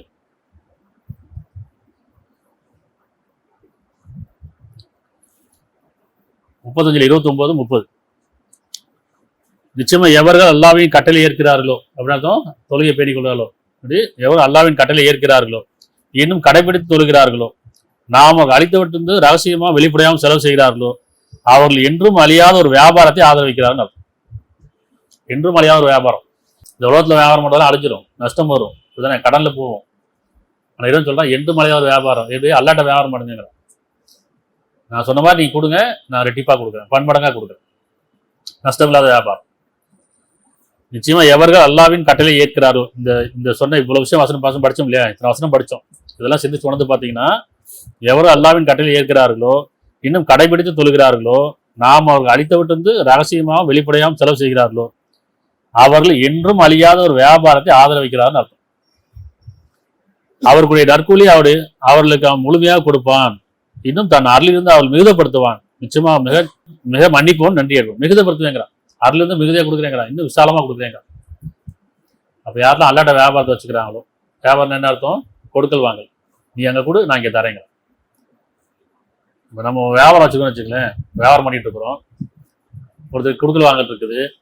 என்ன செய்வோம்? நான் அங்கே போய் கொடுக்க முடியாது, இப்போ இங்கேருந்து ஃபோன் பண்ணி செய்வோம், நீ எனக்கு கொடுத்துருப்பா, நான் இங்கே வாழ்கிட்ட கொடுத்துருவோம். சொல்கிறோமா இல்லையா? வெளிநாட்டில் பணம் எக்ஸ்சேஞ்ச் பண்ணுறாங்கல்ல, என்ன சொல்கிறாங்க? என் குடும்பத்தில் கஷ்டமாக இருக்காங்கப்பா, நீ அவர்கிட்ட ஃபோன் பண்ணி நீ எனக்கு கொடுத்து இங்கே வாழ்கிட்ட நான் கொடுத்துறேன் சொல்கிறாங்களா இல்லையா? இப்படி வியாபாரம் நடக்குதுல்ல, இப்படி கொடுக்கல் வாங்கல் நடக்குதுல்ல. இரவு சொன்னா, நீ நான் சொல்கிற இடத்த கொடு, நான் உனக்கு கொடுக்குறேன். அப்போ இரவு யாருக்கெல்லாம் சொல்கிறான்? ஏழைகளுக்கு, வறுமையில் இருக்கிறவங்க, கடன்பட்டோருக்கு, பெற்றோருக்கு, தேவையுடையவர்களுக்கு போய் கொடு, நீ கொடு, நான் உனக்கு கொடுக்குறேன். மணி எக்ஸ்சேஞ்ச் பண்ணிக்கோ, நீ அங்கே கொடுத்துட்டு வா, இங்கே நான் உனக்கு எடுத்து வைக்கிறேன். அப்படிதானே? இவங்க சொல்கிற மாதிரி ஒரு செங்கலவு கொடுத்தா நான் வீடு கட்டலாம் சொல்ல இரவு சொல்ல. யார் அல்லாவின் பாதையில் சொல்கிறாங்கல்ல, சந்தா வசூல் பண்ணும்போது சொல்லுவாங்க, பணம் வசூல் பண்ணும்போது சொல்லுவாங்க, நீங்கள் அல்லாவுக்காக நீங்கள் யார் ஒரு செங்கலை கொடுத்தீங்களோ அவங்களுக்கு அல்லா சொர்க்கத்தை கட்டி வைப்பான்னு சொல்கிறாங்க. இங்கே செங்கலை வாங்கி தான் கட்டணும் மாதிரி. அப்படியே இல்லை, நீ இரவு சொல்ல, நீ இங்கே கொடு, நான் சொல்கிறவங்களாம் கொடு, நான் உனக்கு அங்கே கட்டி வைக்கிறேன். இங்கே இடம் வாங்கி போடுறோம்ல ஃபியூச்சருக்கு, இரவு சொல்ல நீ அங்கே இடம் வாங்கி போடு, நான் சொல்கிறது சரி. இப்போ ஜக்காத்துனா புரியுதா? சதக்கானா புரியுதா? தர்மம்னா இதுதான். தர்மம் தான் ஜக்காத் சதக்கா. எப்படின்னா கடமையாக்கப்பட்டது செல்வந்தர்களுக்கு 5 ரூபாய் கடமையாக்கப்பட்டது ஜக்காத். சதக்கான என்ன? உங்களுக்கு போக மீதமான செலவு செய்யும். இரவு பகல் பாராம, நேரங்காலம் பார்க்காம, தேவையுடைய மீது இறக்கம் காட்டுங்க, மன்னிப்புங்க, அவங்களுக்கு உதவி செய்யுங்க. உதவி செய்யறது ஜக்காத். அவ்வளோதான். உங்கள்ட்ட இருந்து கொடுக்குற தியாகம் பண்ணுறது. என்னுடைய வாழ்வும் மரணமும் தொழுகையும் குர்பானியும் இல்லையா? இந்த குர்பானின்னா தியாகம் செய்யறதான். முதல்ல ஜக்காத் தான் என்னன்னு சொன்னா தூய்மைப்படுத்துன்னு அர்த்தம். அதோட பொருள் எப்படி அரபி வார்த்தை தூய்மைப்படுத்துறது, அதை பெருக செய்யுது. 2% கிடையாது. அதனால வேதம் தெளிவா இருக்குது, விளக்கமா இருக்குது. சிந்திப்பவருக்கும் பயபக்தியோருக்கும் மட்டும்தான் இந்த வேதம் விளக்கமா இருக்கும், தெளிவா இருக்கும். அப்படி வாழ முடியும். சிந்திக்காதவருக்கும் விளங்காது, பயபக்திகளுக்கு புரியாது, பயபக்தி இல்லாதவர்களுக்கும் புரியாது. அதனால சடங்குலேயே போயிட்டு இருக்க வேண்டியதான். எல்லாரும் சொல்றாங்க, நானும் செய்யறேன். எப்படி இந்த மாசம் நமக்கு குர்ஆன் புரியாது, விளங்காது, ஆனா எல்லாரும் நோன்பு வைக்கிறேன், நானும் வைக்கிறேன். அந்த மாதிரி இறைவன் சொல்றான், நீங்க வேதம் யார் தெளிவடைகிறீர்களோ அவருக்கு தான் நோம்புங்கிறான். இந்த மாதம் வேதம் இறங்குச்சுன்னா அந்த வேதத்தை யார் தெளிவடைந்து பிரித்து உணர்றாங்களோ அவர் மீது தான் நோம்பு கடமையாக்கப்பட்டது. அப்ப யாருக்கு ஜக்காத் கடமையாக்கப்பட்டது இல்லையா? அப்ப ஜக்காத் என்ன புரிஞ்சுக்கிட்டோம் இன்னைக்கு? அதனால இந்த கணக்கெல்லாம் பார்க்காம இறைவனை கணக்கு பார்க்க வேண்டாம். அதே மாதிரி இறைவனுக்காக யாரெல்லாம் வசூல் பண்ணாங்களோ கொடுக்கக்கூடாது. இது எப்படின்னா அந்த வார்த்தை தெளிவா சொல்லிட்டான். 3:181 நிச்சயமா அல்லாஹ் ஏழை, நாங்கள் தான் சீமான்கள் என்று சொல்வதை தினமும் அல்லாஹ் கேட்டுக்கொண்டான். அவன் பக்கீரு அப்படின்னு வார்த்தை. இது எவ்வளோ ரொம்ப அல்லாட்ட பாவமணி கேட்கணும், இறைவட்ட பாவமணி கொடுக்கணும், கடவுள்கிட்ட பாவமணி கொடுக்கணும். கடவுளுக்காக யாரெல்லாம் கேட்குறாங்களோ, கடவுளுக்காக யாரெல்லாம் கொடுக்குறாங்களோ அவங்களாம் இறைவனை யாசனை கேட்கணும்னு நினச்சிட்டோம். இறைவன் சொல்ல நான் தேவையில்லைட்டவங்கள்ட்ட நான் கேட்கவே இல்லைங்கிறான். என் பேரால் கேட்கணும், நீங்க கொடுக்காதீங்கிறான். நீங்க ஒன்றிலேயோ சந்தாலேயோ போடாதீங்க. நான் சொல்லிட்டு அவங்க கண்ணு முன்னாடி பார்த்துட்டு இருக்கீங்களே, உறவுகளையோ நட்புகளையோ அல்லது உங்க கூட இருக்க சமுதாயத்தை பார்க்குறீங்களா, அவங்களுக்கு கொடுக்குங்கிறான். கொடுக்க வேண்டிய கடமை இல்லையா? எப்படி தேடி தேடி வியாபாரம் பண்றோம். கொடுக்கும்போது ஏன் தேடி வரவங்களையும் கொடுக்க மாட்டோம், தேடி போய் கொடுக்க மாட்டேங்க. நேசிப்புல செலவு செய்யுங்க. நீங்க எதை நேசிக்கும் அது நடுத்தரமான செலவு செய்யும். அதில் எங்கள் இறைவனே, நாங்கள் எங்களுடைய தொழுகையும் எங்களுடைய குர்பானையும் எங்களுடைய தியாகமும், எங்களுடைய தொழுகையும் எங்களுடைய வாழ்வும் மரணமும் எங்களுடைய தியாகமும் உனக்குரியதாக ஆக்கி வைப்பாயாக. நீ சொல்ற பாதையில நாங்கள் செலவு செய்யக்கூடிய எங்களுடைய காலத்தையும் நேரத்தையும் எங்களுடைய பொருளையும் உன்னுடைய பாதையில் செலவு செய்யக்கூடியவர்களாகவும், நன்மையை தேடி கொண்டவர்களாகவும், நன்மைக்கு முந்திக் கொள்வர்களாகவும் எங்களுடைய குடும்பத்தாரையும் சந்ததிகளையும் நீ பொறுப்பேற்றுக் கொள்வாயாக. ஜீவன் இறக்க முடியணும், கருணையாகும். எல்லா புகழும் அல்லாஹ்வுக்கே.